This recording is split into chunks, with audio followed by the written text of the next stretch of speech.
TD sir నమస్కారం అండి. నమస్కారం అండి. టీడీ గారు అంటే ఒక బ్రాండ్. పూర్తి పేరు కూడా చెప్పక్కర్లేదు బయట. టీడీ జనార్దన్ గారు అని చెప్పకుండానే టీడీ గారు అని అనగానే అసలు టీడీపీకి ఒక హార్ట్లా చెప్పుకుంటారు సార్. అసలు మీ గురించి తెలుసుకోవాలని ఎన్నాళ్ళ నుంచో అనుకుంటున్నా. మన ఇప్పుడు సందర్భం మనకి ఎన్టీఆర్ గారి సినీ వజ్రోత్సవం సందర్భంగా మిమ్మల్ని ఇంటర్వ్యూ చేయడం ఒక జర్నలిస్ట్గా చాలా సంతోషంగా ఉంది సార్. థ్యాంక్స్ అమ్మా. మీరు చాలాసార్లు అడిగారు, నేను చెప్పలేకపోయాను. సార్ కానీ ఇప్పుడు సందర్భం అన్నగారి గురించి అన్నారు కనుక సార్ కాదనలేను, తప్పకుండా చెప్తానమ్మా. సార్ ఇప్పుడు చంద్రబాబు నాయుడు గారితో ఉన్న సాన్నిహిత్యం కన్నా ముందు మీకు అసలు ఎన్టీఆర్ గారితో మీ పరిచయం ఎలాంటిది ఒకసారి మాకు చెప్తారా? ఎన్టీ రామారావు గారు మొట్టమొదట పార్టీ పెడుతున్నారు, అసెంబ్లీ క్వార్టర్స్కి వస్తున్నారనేది తెలియగానే ఫస్ట్ డే నేను మా ఊరు నుంచి బయలుదేరి ఊర్లో చాకలిని పిలిచి రంగు తీసుకొని ఊరంతా రాయమని చెప్పి ప్రైవేట్ బస్సులో స్ట్రైట్గా హైదరాబాద్ వచ్చి ఆ సమావేశంలో అటెండ్ అయ్యాను. ఎందుకంటే మా కుటుంబం యాంటీ కాంగ్రెస్ కుటుంబం. అప్పటికి ఎందుకో కాంగ్రెస్ ఈ దేశానికి నష్టం చేస్తుంది, ఇందిరాగాంధీ గారి వ్యవహారం కూడా నచ్చేది కాదు. ఎట్లా ఓడిపోవాలి, ఎందుకు కాంగ్రెస్ ప్రతిపక్షం వాళ్ళే ఉంటారు, అధికారంలో వాళ్ళే ఉంటారు, రెండు గ్రూపులు వాళ్ళయ్యాయి. కానీ వాళ్ళని ఓడియటం ఏ పార్టీ వల్ల కాట్లా, రాను రాను ప్రతిపక్షం నిర్వీర్యం అవుతుంది. ఆ టైంలో అన్నగారి ప్రకటన చేస్తే ఎస్ గ్యారంటీ కాంగ్రెస్ ఓడిపోద్ది, సరైన వ్యక్తి వచ్చాడు రాజకీయంలో. కానీ నేను ఎంఏ చదివి ఇంటి దగ్గర సెలవుల్లో ఉన్నా, స్ట్రైట్గా వచ్చేసాను. వచ్చినప్పటి నుంచి రామకృష్ణ సినీ స్టూడియోస్లో జరిగే మీటింగ్స్లో, జిల్లా సమావేశాల్లో అటెండ్ అవుతుండేవాడిని. మా నాన్నగారు మాజీ సమితి ప్రెసిడెంట్, అప్పటికే ఆయన కూడా పార్టీలో చేరటం, ప్రతి ఊరు తిరిగి సభ్యత్వం చేర్పించింది ఆయనే. ఆ తర్వాత మొదట నిజాం కాలేజ్ గ్రౌండ్స్లో కూడా ఒక పెద్ద సమావేశం ఫస్ట్ జరిగింది, అది కూడా బ్రహ్మాండంగా మేము అటెండ్ అయినాం. ఆ విధంగా అన్నగారితో పరిచయం. ఫైనలీ మా నాన్నగారికి టికెట్ రావాల్సింది, అప్పుడు రాలేదు. వేరే పేరు పరిశీలిస్తుంటే ఇంకా ఆయన రాజకీయాలకు వదిలేసి మానేశాడు. తర్వాత మేమేమో తెలుగుదేశానికి చేసాం.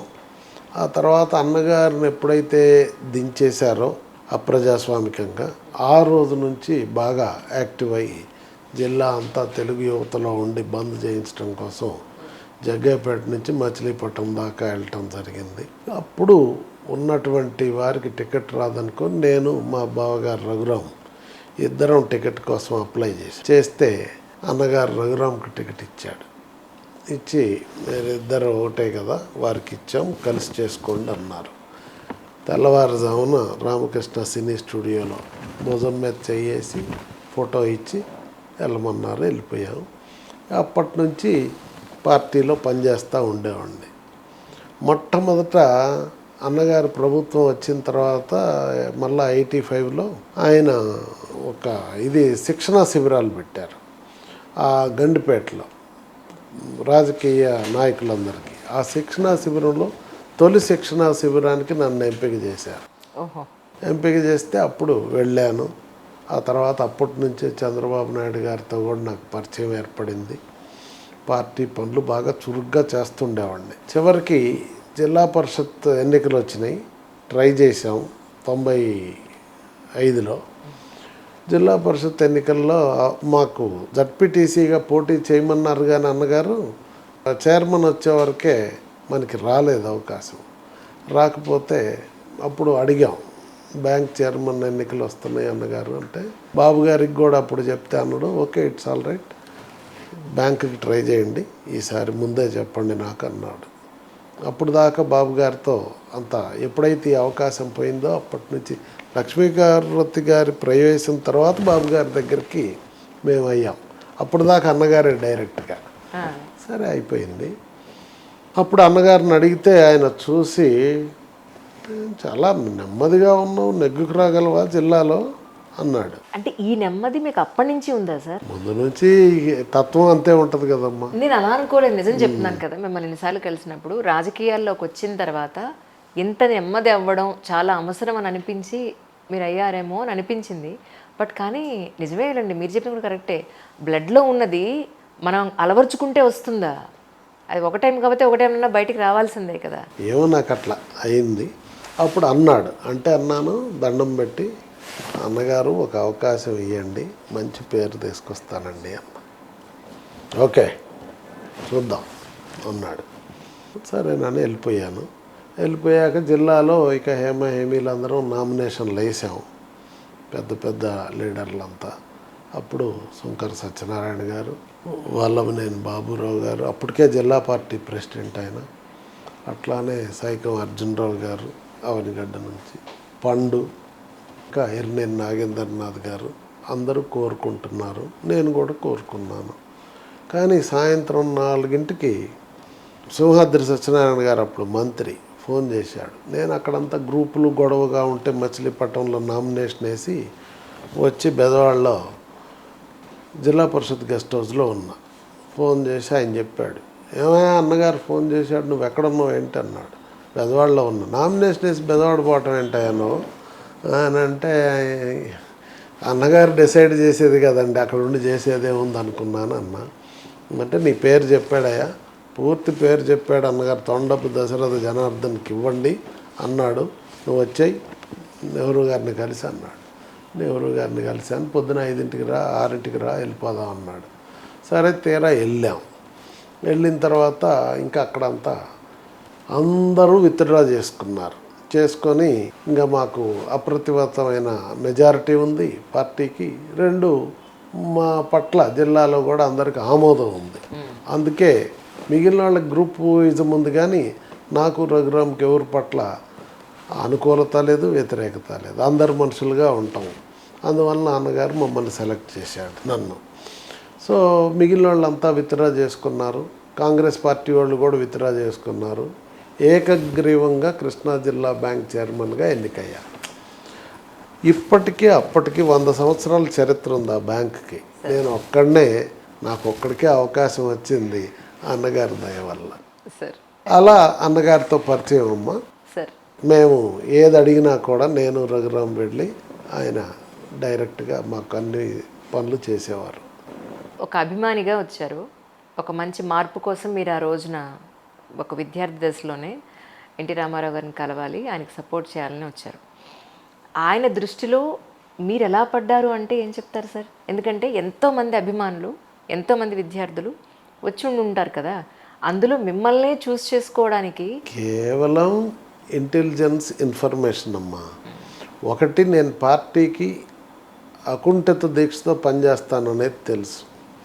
నేను మండల ఎన్నికలు జరుగుతున్నప్పుడు 87లో నా మీద సిపిఎం వాళ్ళు రాష్ట్ర కమిటీ కంప్లైంట్ చేసింది.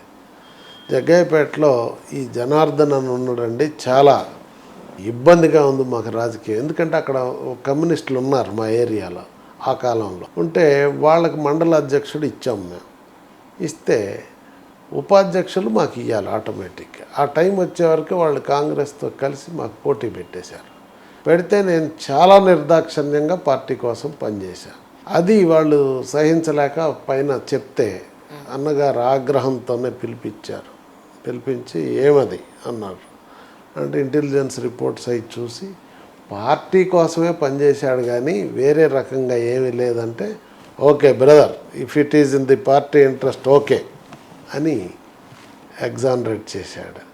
అలా నా గురించి ఆయనకి తెలుసు కనుక, 2 మాకు వివాదరహితమైన చరిత్ర ఉంది కనుక వారు ఎంపిక చేసి ఉంటారు. కానీ నిజానికి ఏ ఫీల్డ్లో అయినా సరే మనం ఒక పెద్ద స్థాయిలో ఉన్న వ్యక్తికి మనం క్లోజ్గా ఉన్నాము అని అంటే, మన వెనకాతలు ఉన్న వాళ్ళు, ముందున్న వాళ్ళు, కిందున్న వాళ్ళు ఏదో ఒకటి చెప్పి ఆ రిలేషన్ని చెడగొట్టడం అనేది చాలా ఎక్కువగా చూస్తూ ఉంటాను సార్. ఎస్పెషల్లీ రాజకీయాల్లోనండి, మీడియాలోనండి, ఫిల్మ్ ఇండస్ట్రీలోనండి, ఏ స్థాయిలో ఉండే రాజకీయాలు ఆ స్థాయిలో ఉంటాయి. ఈ రోజుకి కూడా టీడీ జనార్దన్ గారు అని అంటే ఒక నమ్మకం, అది టోటల్ పార్టీ పరంగానండి, వ్యక్తి పరంగానండి, ఎటు చూసుకున్నా అంత నమ్మకాన్ని ఒక మనిషి నిజంగా జయించగలడా అని అనిపిస్తూ ఉంటుంది సార్ మిమ్మల్ని చూసినప్పుడు. ఎలా పాసిబుల్ అయింది సార్? ఏం లేదమ్మా, నేను నిష్పక్షపాతంగా, నిక్కచ్చిగా, నిజాయితీగా, ఆశ్రిత పక్షపాతం లేకుండా పనిచేస్తానమ్మా.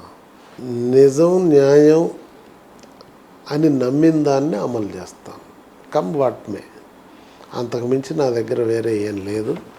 ఆ విధానం నాకు కలిసి వచ్చింది. అంత అభిమానంగా ఉన్న మీరు ఐ థింక్ ఎన్నేళ్ల పాటు మీరు ఎన్టీ రామారావు గారితో కలిసి జర్నీ చేశారు సార్? వారితో చివరి వరకు ఉన్నాము. ఎప్పుడైతే లక్ష్మీపార్వతి గారి వ్యవహారం వచ్చిన తర్వాత పార్టీ చంద్రబాబు గారి నాయకత్వాన్ని కోరుకుందో అప్పుడు నేను కూడా చంద్రబాబు నాయుడు గారి పక్షాన ఫస్ట్ డే వచ్చాను. ఫస్ట్ డే వైస్రాయ్ హోటల్లో ఉంది నేను. అప్పుడు రఘురామ్ అప్పుడు ఎమ్మెల్యేనే. మేము అప్పుడు జిల్లా పరిషత్ మీటింగ్ జరుగుతుంది అక్కడ. ఇక్కడ డెవలప్మెంట్స్ తెలుస్తున్నాయి. నాతో పార్టీ టచ్లో ఉంది.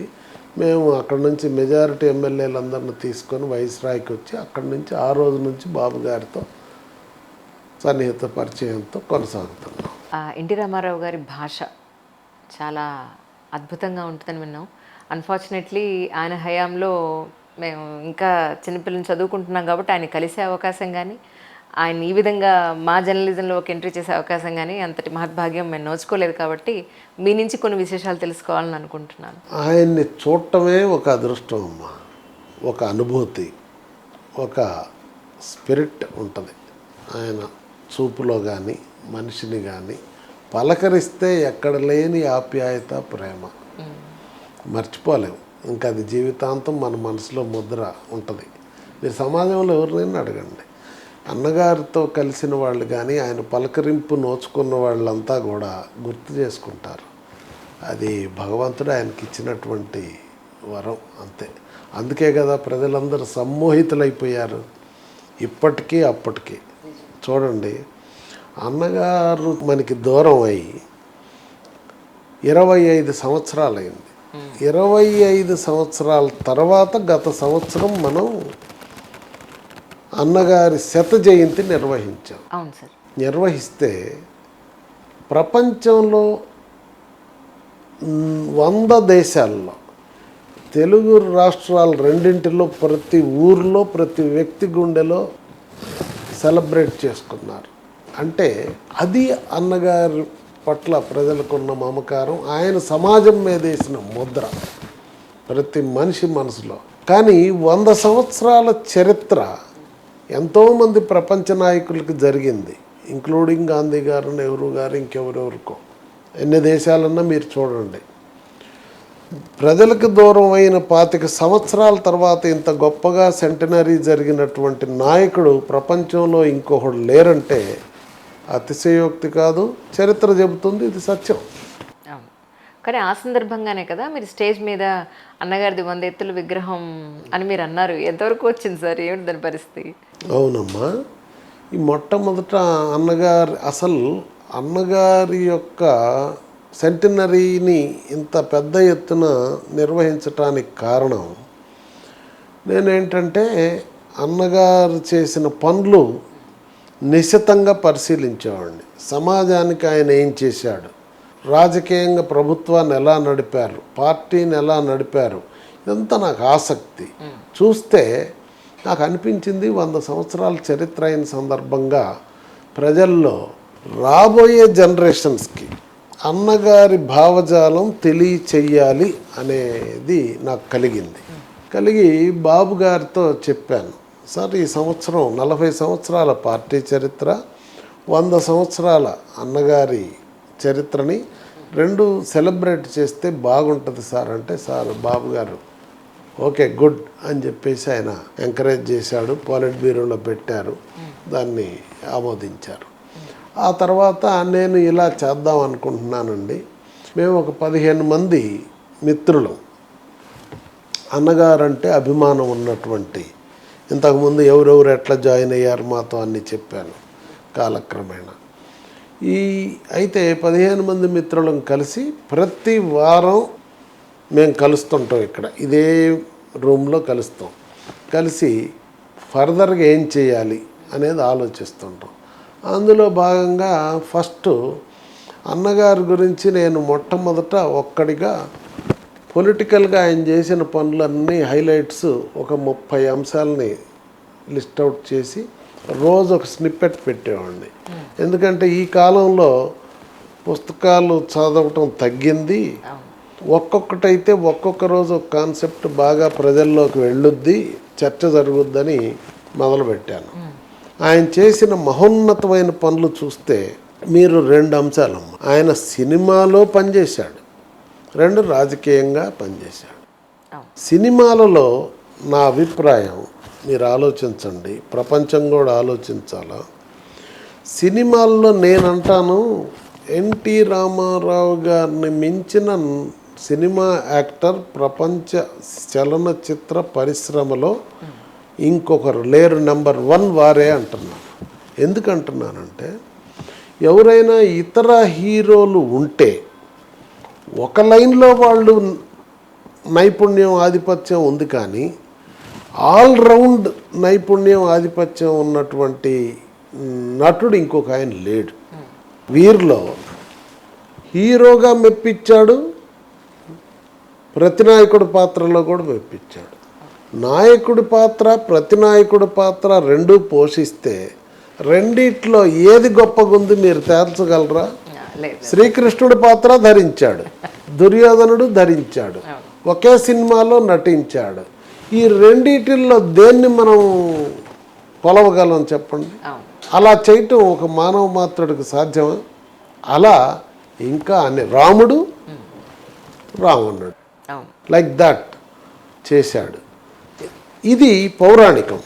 ఆయన పౌరాణిక సినిమాలు అంత పెద్ద ఎత్తున చేసినందువలన రాబోయే తరాలకి అదొక ఆస్తిగా మిగిలింది, ఒక ఉపయోగపడుతుంది ఇప్పుడు పిల్లలకి. అంతేకాదు జానపదాలు.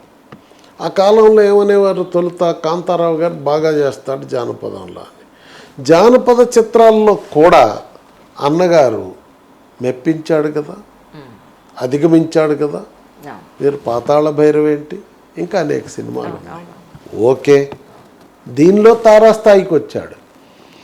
చారిత్రక సినిమాలు మీరు శ్రీకృష్ణదేవరాయలు చూడండి, దిగి వచ్చాడు ఆయనే రాయలు అన్నట్టుండే. మీరు పల్నాటి బ్రహ్మనాయుడు చూడండి, చాపకూటి సిద్ధాంతం అంతే ఉండే. కానీ హారతి ఇచ్చి అందరూ నిజమైన దేవుడే అసలు కిందకి దిగారేమో అన్నంత ఫీల్ అయ్యేవారు కదా. అదే కాక సాంఘికంలో చూద్దాం. సాంఘికంలో చూస్తే ఒక రిక్షా కార్మికుడిగా చేశాడు, అది మెప్పించాడు ప్రజల గుండెల్లో. డ్రైవర్గా చేశాడు, తోటమాలిగా చేశాడు, లాయర్గా చేశాడు, ఒక సినిమాలో ఒక కాలు ఒక చెయ్యి కూడా ఒక వికలాంగుడిగా చేశాడు, అలానే జడ్జిగా చేశాడు. ఇలా చెప్తూ పోతే సమాజంలో ఉన్నటువంటి అన్ని పాత్రలు, మోస్ట్ ఆఫ్ ది పాత్రలు ధరించాడు. మారు వేషాల్లోనైతే ఇంకా చెప్పనవసరం లేదు, దాదాపు 100 పాత్రలు ధరించి ఉంటాడు. ఇప్పుడు అవన్నీ లిస్ట్ అవుట్ చేస్తున్నాం రేపు సినీ వజ్రోత్సవానికి. కాకపోతే సమాచారం ఎంత దొరుకుతుందో చూస్తున్నాం. ఇలా 4 రంగాల్లోనూ నంబర్ 1గా నిలిచింది ఓన్లీ ఎన్టీ రామారావు గారు. మరి మిగిలిన వాళ్ళు మీరు చూడండి ఎవరికి ఉంది ఇది. అందువల్ల నేను అంటాను, రాజకీయాల్లోకి వద్దామమ్మా. ప్రతివాడు రాజకీయాల్లోకి వచ్చేది ప్రజలను బాగు చేస్తామని, సమాజాన్ని బాగు చేస్తామని, మంచి చేస్తామని చెప్తారు. తూచా తప్పకుండా మనసా వాచ కర్మేణ చెప్పిన మాటల్ని అమలు చేయగలిగిన వారు, చేసిన వారు ఎంతమంది రాజకీయాల్లో మీరు పరిశీలిస్తే, నేను అన్నగారికి మొదటి స్థానం ఇస్తా. ప్రపంచంలోనే చరిత్ర మొత్తం ఇప్పటి వరకు. ఎందుకంటే అందరూ ఏం చెప్తారు, గరీబీ హఠావు, పేదరిక నిర్మూలననే నినాదం వింటున్నాం ఏళ్ల తరబడి, దశాబ్దాల తరబడి అన్ని దేశాల్లో. కానీ మొట్టమొదట పేదవాడి ఆకలిని అడ్రస్ చేసింది ఎవరమ్మా? ఎన్టీ రామారావు గారే. కిలో 2 రూపాయల బియ్యం పథకం పెట్టి పేదవాడికి ఇస్తానంటే అప్పుడున్న మేధావులంతా ఈయనకేమీ తెలియదు, పాలన తెలియక ఈ పనులు చేస్తున్నాడని హేళన చేశారు. ఆయన ఏమన్నాడు, ఐఏఎస్ వాళ్ళ అధికారులు చెప్తే, బ్రదర్ పేదోడు పస్తు పడుకుంటే నేను ఎందుకయ్యా ముఖ్యమంత్రిగా ఉండటం అన్నాడు. అని పేదవాడికి నేను ఆహార భద్రత కల్పిస్తున్నాను అన్నాడు. పాత కిలోల బియ్యం ఇంట్లో ఉంటే తెల్లారి వాడు కూలి దొరకదా అనే మానసిక ఒత్తిడి లేకుండా సమాజంలో ధైర్యంగా ఫేస్ చేయగలుగుతాడని చెప్పాడు. మరి అది నిజమైంది కదండి. ఇప్పుడు 40 ఏళ్ల నాడు అన్నగారు చెప్పింది ఈరోజు ప్రపంచ అధినేతలు ఏ నలుగురు కలిసినా అదే చెప్తున్నారు. ఆహార భద్రత మొదటి ఎజెండా, ఫుడ్ సెక్యూరిటీ ఇంగ్లీష్లో. మరి దాన్ని ఏమనాలి? ఎంత ముందు చూపు. అదే కాదు, సమాజంలో సగభాగం మహిళలు ఉన్నారే. సాక్షాత్తు ఈ దేశాన్ని 17 సంవత్సరాలు ఇందిరాగాంధీ గారు పాలన చేశారు. మహిళలకి ఏం చేశారు? మహిళలకి ఎవరూ చేయనంత గొప్పగా ఆస్తిలో సగభాగం 40 ఏళ్ల నాడు ఇచ్చాడమ్మా. భారత ప్రభుత్వం 3 ఏళ్ల నాడు ఇచ్చింది.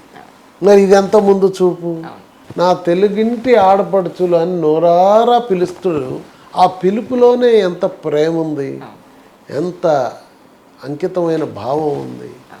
అంతేకాదు, రాజకీయాల్లోకి వచ్చాక ఆయన మానవాళి బాగు కోసం అంకితంగా పనిచేసిన నాయకుల్లో మొదటి శ్రేణి నాయకుడు. మళ్ళా అంటున్నా, ఎందుకంటే సమాజంలో వికలాంగులు ఉన్నారమ్మా, ముసలి వాళ్ళు ఉన్నారు. ముసలి వాళ్ళని పిల్లలు చూడని వాళ్ళు చాలామంది ఉన్నారు, అభాగ్యులు. వాళ్ళ గతి ఏం గాను. అట్లనే భర్త చనిపోయిన మహిళలు ఉన్నారు, వాళ్ళ బాధలు ఎవరు గమనిస్తారు సమాజంలో? అట్లా వికలాంగులు ఉన్నారు, వాళ్ళ బాధలు ఎవరు గమనిస్తున్నారు? రామారావు గారు ప్రభుత్వానికి రాకముందు ఉన్న ప్రభుత్వాలు, ఎన్ని ప్రభుత్వాలు వచ్చినాయి? ఎవరన్నా అడ్రస్ చేశారా? వీటిని ఆలకించారా? ఈయన గమనించి సమస్య తెలుసుకొని వెంటనే పెన్షన్ విధానాన్ని ప్రవేశపెట్టాడు. ఆ రోజుకు రూపాయి చొప్పున నెలకి 30 రూపాయలు ఇచ్చాడు.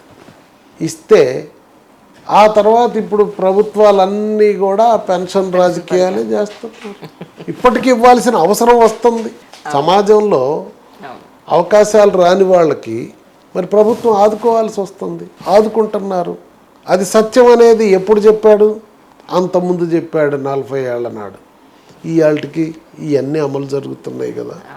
ఈ పెన్షన్ ఆ రోజు మరి ఎంత ప్రాధాన్యత ఇచ్చాడంటే వీళ్ళకి, ఆ రోజు 30 రూపాయల విలువ ఈరోజు 6,600 రూపాయలకి సమానం. ఈరోజు బడ్జెట్లు ఎంత ఉన్నాయి? ఆ రోజు 2,000, 3,000, 5,000 లోపు ఉండేదమ్మా రాష్ట్ర బడ్జెట్ మొత్తం కంబైన్డ్ స్టేట్.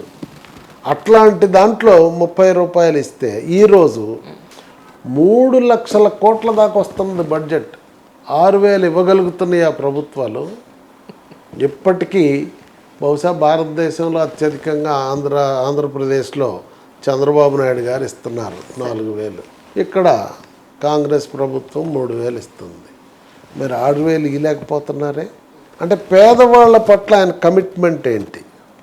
ఒకసారి ఫైనాన్స్ మినిస్టర్ అన్నాడంటే ఎన్టీ రామారావు గారితో, సార్ ఈ బడ్జెట్లో కొంచెం సంక్షేమానికి ఎక్కువగా కేటాయింపులు అవుతున్నాయి, ఇతర కార్యక్రమాలకి కాస్త తగ్గించాలా అన్నాడంట. అట్లే రైతుల విషయంలో కూడా చెప్పారట. చెప్తే అన్నాడంట, బ్రదర్ మీకు పేదోళ్ళ బాధలు రైతుల గాథలు తెలియవయ్యా, తెలియక అలా చెప్తున్నారు, ఒప్పుకునే ప్రశ్నే లేదు. ఆ 2 పద్దులు మీరు తగ్గించడానికి లేదు, మీరు ఇంకెక్కడైనా సరి చేసుకోండి అన్నట్ట. దట్ ఈజ్ ఎన్టీ రామారావు గారు. ఇలా రైతులకు అనుకోండి, పేదవాళ్ళ పక్షం చేశాడు.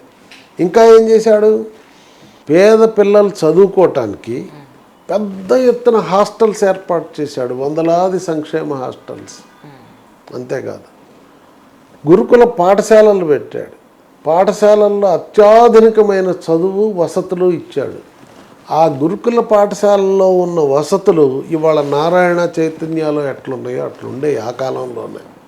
అందులో చదివిన వాళ్ళే ఇప్పుడు ఐఏఎస్లు, ఐపీఎస్లు, టీచర్లు అన్ని రకాల ఉద్యోగాలు చేస్తున్నారు. వాళ్ళు చెప్తుంటారు అనుభవాలు, నేను వింటున్నాను. ఆయనకి పేదవాళ్ళ పట్ల ఎంత కమిట్మెంటో తెలుస్తుంది. ఇప్పుడు పక్కా ఇళ్ళు ఉన్నాయనుకోండి, ఆయన రావటానికి ముందు ఇవాళ భారత ప్రభుత్వం ఇళ్ళు కడతాం ప్రధాన ప్రోగ్రాం అయింది, ప్రపంచంలో ప్రధాన ప్రోగ్రాం అయింది. ఇది ఎప్పుడు తీసుకుంటే ఆయన 40 ఏళ్ల నాడు. ఆనాడుకి ఏం జరిగేది సమాజంలో? పేదవాళ్ళకి ఇళ్ళు కట్టడానికి గుడిసెలు వేసేవాళ్ళు. ఇదేం అన్యాయం అండి, తాటాకు కాకి బాసాలు ఇచ్చి గుడిసెలు వేసి మేము ఇల్లు కట్టాం మాకు ఓట్లు వేయండి అనేవాళ్ళు. అంటే మరి సంవత్సరం అయ్యేపాటికి దాన్ని కప్పుకోవాలి, అదనమైన ఖర్చు లేదు, వర్షం వస్తే కురుస్తుంది, ఎండాకాలం ఫైర్ యాక్సిడెంట్లు అవుతాయి.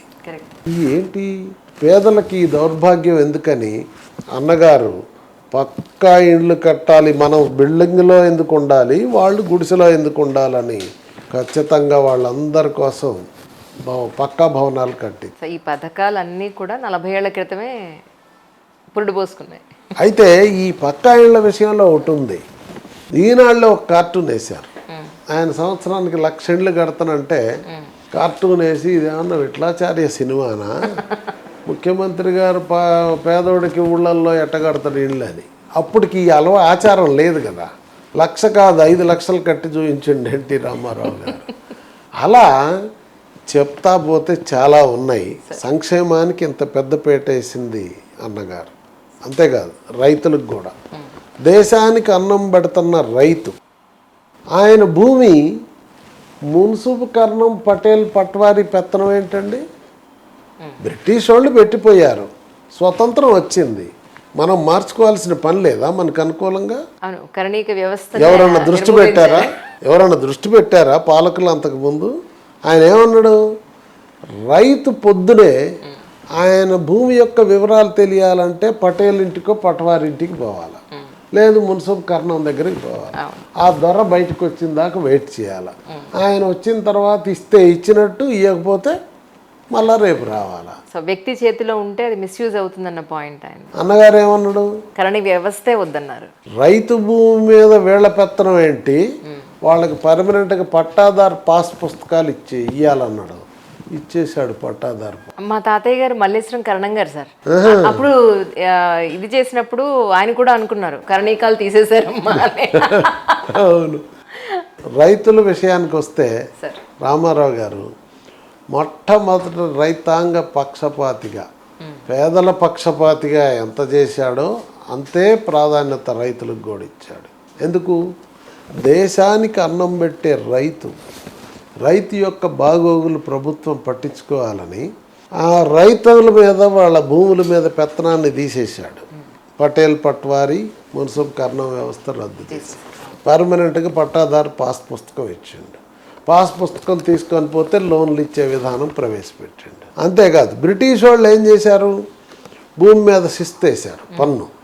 దేవుడు ఇచ్చిన భూమికి పన్నేలా తీసేయని చెప్పాడు, తీసేశాడు ఎన్టీ రామారావు గారు. That is NTR. ఈ లోపల రైతులు ఒక విన్నపం చేశారు ఆయనకి, ఏమని, అన్నగారు ప్రాజెక్టుల కింద ఉన్న భూములకేమో మీరు ఏమీ ఖర్చు లేకుండానే నీళ్ళు వస్తున్నాయి, మేము మెట్ట ప్రాంతాల్లో ఉన్న రైతులు బోర్లు బావులు కింద నీళ్లు తీసుకోవాలంటే కరెంటు ఛార్జీలు అవుతున్నాయి కనుక తడిసి మొప్పడవుతుంది, వ్యవసాయం ఇబ్బందిగా ఉందంటే నిజమే కదా. వారికి ఒక విధానం వీరికి ఒక విధానం ఏంటి, నో 50 రూపాయలకే హార్స్ పవర్ విద్యుత్, 24 గంటలు పెట్టుకోండి రైతులు, పంటలు పండించండి అని విధానం మార్చేశాడే. ఎంతకాలం నుంచి ఉంది? ఎవరన్నా పెట్టారా 50 రూపాయలకి హార్స్ పవర్ విద్యుత్? ఎక్కడా లేదు భారతదేశంలో. ఫస్ట్ ఎన్టీ రామారావు గారు పెడితే మెట్ట ప్రాంతాల్లో ఉన్న రైతులు ప్రతి ఇంట్లో ఆయన ఫోటో ఉండేది, అంత కొలిసేవాళ్ళు. అంతేకాదు రాయలసీమకి వెళ్తే కరువు సీమలో ఏంటబ్బా ఇదంతా ఇట్లుంది, అందుకని వీళ్ళకి నీళ్లు ఇటు న్యాయం ధర్మం అని ఆలోచించాడు. ఈ లోపల చెన్నై నుంచి ఒక డిమాండ్ వచ్చింది, ఏమని, మాకు వాళ్ళకి మంచినీళ్ళు లేవు పాపం, ఇబ్బంది పడుతున్నారు, నీళ్ళ ప్రాబ్లం. సరే కృష్ణా నీరుంది మాకేమన్నా ఇయ్యమని ఆ ప్రభుత్వాలు అడిగినాయి. అన్నగారు అక్కడి నుంచి వచ్చాడు కదా, ఎస్ మనం రుణం తీర్చుకోవాలి, పక్కవాడు బాధల్లో ఉంటే ఆదుకోవాలనేది ఈయన విధానం. ఇక్కడ ఎట్లయితే సంక్షేమం రైతాంగాన్ని చూశాడో అక్కడ కూడా. అప్పుడు వెంటనే తెలుగు గంగ పథకానికి శ్రీకారం చుట్టాడు. శ్రీకారం చుట్టి తెలుగు గంగ పథకం వాళ్ళు అన్నారు భూమిలో పైపులు వేయటానికి డబ్బులు ఇస్తాం, కాలువ తవ్వటానికి ఎక్కువ అన్నారు. అరే అది ఎట్లా కుదురుద్ది, మా నేల తడవకుండా మీకు నీరు ఎలా ఇస్తాం, కనుక మా నేల తడిచి కాలువ ద్వారానే ఇస్తానని చెప్పి పట్టుబట్టి చేశాడు. అప్పుడు ఎంజి రామచంద్రన్ గారు ముఖ్యమంత్రి అక్కడ, ఇక్కడ ఇందిరాగాంధీ గారు ప్రైమ్ మినిస్టర్. మీరు ఫోటోలు కూడా చూడొచ్చు. అన్నగారు, ఇందిరాగాంధీ గారు, ఎంజి రామచంద్రన్ ఆ కార్యక్రమాన్ని చేశారు. అలా వాళ్ళకి మంచినీళ్ళు ఇస్తూ రాయలసీమలో మొట్టమొదటిసారి సమగ్ర రైతాంగానికి సాగునీటి వ్యవస్థకి పథక రచన చేశాడు. గాలేరు నగిరి పథకం, హంద్రి నీవా పథకం, గండికోటకి నీళ్లు, ఇట్లా బ్రహ్మం సాగర్ అనేకమైన పథకాలు తీసుకొచ్చాడు. అవి కాక కొత్తగా వచ్చిన పథకం నాకు చూపించండి. ఇప్పుడు ఈ తెలుగు గంగ కృష్ణా నీటిని, కృష్ణా నదిని, పెన్నా నదిని కలుపుతూ నదుల అనుసంధానం చేశాడు ఎన్టీ రామారావు గారు మొట్టమొదట భారతదేశంలో. కానీ ఈ నదుల అనుసంధానం కాన్సెప్ట్ ఎప్పటి నుంచి ఉందో తెలుసా? పుస్తకాల్లో భారతదేశానికి స్వతంత్రం రాగానే భారతదేశం మన పుస్తకాల్లో చదువుతాం, వ్యవసాయక దేశం, వ్యవసాయం అభివృద్ధి చెందాలంటే నీటి వస్తుండాలి, నీటి వసతి పుష్కలంగా ఉన్నాయి, నదీ నదాలు ఉన్నాయి, వీటన్నిటినీ నదుల అనుసంధానం చేసినట్టయితే ప్రతి ఎకరం సాగు అవుతుంది, అప్పుడే భారతదేశం సస్యశ్యామలం అవుతుంది అని, ధన సంపన్నం అవుతుంది అని చెప్పారు. మరి అమలు చేసేవాడేడి? మొట్టమొదటి పంచవర్ష ప్రణాళికలో చెప్పారు, రెండవ పంచవర్ష ప్రణాళిక అన్నారు, ఎక్కడ ఊసులేదు. అన్నగారు వచ్చి నదుల అనుసంధానం అమలు చేశారు. ఆ తర్వాత మళ్ళా భారతదేశంలో ఒక్క చంద్రబాబు నాయుడు గారి నదులను అనుసంధానం చేశాడు. పట్టిసీమ ద్వారా గోదావరి నీళ్లు, ఎక్సెస్ ఉన్న నీళ్ళని, మిగులు జలాలని కృష్ణానదికి తీసుకొచ్చి, తద్వారా ఆయకట్టు డెల్టాలో 13-14 లక్షల ఆయకట్టుకి పట్టిసీమ నీళ్ళు ఇచ్చి, కృష్ణ నీళ్ళన్నీ కూడా రాయలసీమకు మళ్ళించి రాయలసీమలో ప్రాజెక్టులన్నిటికీ నీళ్లు నింపాడు ఈరోజు చంద్రబాబు నాయుడు గారు. ఆ రోజు అన్నగారు, ఈరోజు బాబు గారు మాత్రమే రాయలసీమకు నీళ్లు అందించిన ఘనత వారిద్దరిదే చరిత్రలో. అలా రైతాంగం సమస్యల్ని ఆదుకున్నాడు కదా ఎన్టీ రామారావు గారు. ఇంతే కాక ఇంకా అనేక విషయాలు ఉన్నాయండి. పేదల పిల్లలు మధ్యాహ్నం స్కూల్కి పోతే మధ్యాహ్న భోజన పథకం అప్పుడు దాకా ఎక్కడే మొదలైంది. మరి పేదల పిల్లలకి ఉన్నోడేమో క్యారేజ్ తెచ్చుకుంటున్నా, లేని పిల్లగాడేమో పాపం పస్తులు ఉంటున్నా, నీళ్లు తాగుతున్నాయి. ఏంటి ఇది? ఎంత గొప్ప విషయం అండి. మధ్యాహ్న భోజన పథకం పెట్టాడు అందరికి బ్రహ్మాండంగా. పిల్లల్ని పోషించుకోలేని వాళ్ళు కూడా కనీసం స్కూల్కి పంపితే అన్నం దొరుకుతుందన్న పాయింట్లో పంపించిన వాళ్ళు ఉన్నారు సార్. అప్పట్లో పంపించారు, దాని ద్వారా చదువు వచ్చింది. రెండు, దేహదారుఢ్యం, కొంచెం విటమిన్స్ లోపాలు ఇవన్నీ లేకుండా. అసలు ఆకలి వేసినప్పుడు తెలుసుద్దమ్మా బాధ ఏందో.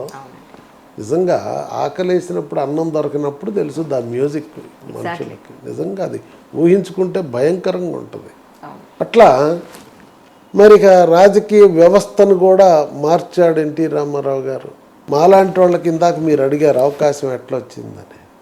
ఎన్టీ రామారావు గారు మొట్టమొదటి ఎన్నికల్లో పాత బూజు పట్టిన వ్యవస్థ ఉండటానికి వీల్లేదు, కొత్త వ్యవస్థను తీసుకురావాలా. ఎవరైనా పార్టీ పెట్టాక కొత్త పిల్లగాళ్ళందరినీ పెట్టి సీట్లు ఇస్తే పార్టీ గెలుస్తుందని నమ్ముతారమ్మా? ఎంత సాహసం కావాలి. ఆయన నా పార్టీలో ఎవడన్నా చేరాలంటే పూర్వం పార్టీ నుంచి వస్తే మీరు మీ పదవులకి రాజీనామా చేయాలి, చేస్తేనే రండి అన్నాడు. అట్లా రాజీనామా చేసిన వాళ్ళనే తీసుకున్నాడు. ఇప్పుడు మళ్ళీ ఇది అమల్లో ఉన్నట్టుంది సార్. ఇప్పుడు ఐ థింక్ మిగతా అమల్లో మాటలు చెప్తున్నారు కానీ కొంచెం అమల్లో ఇంకా నిఖచ్చితనం తగ్గింది ఈ కాలంలో.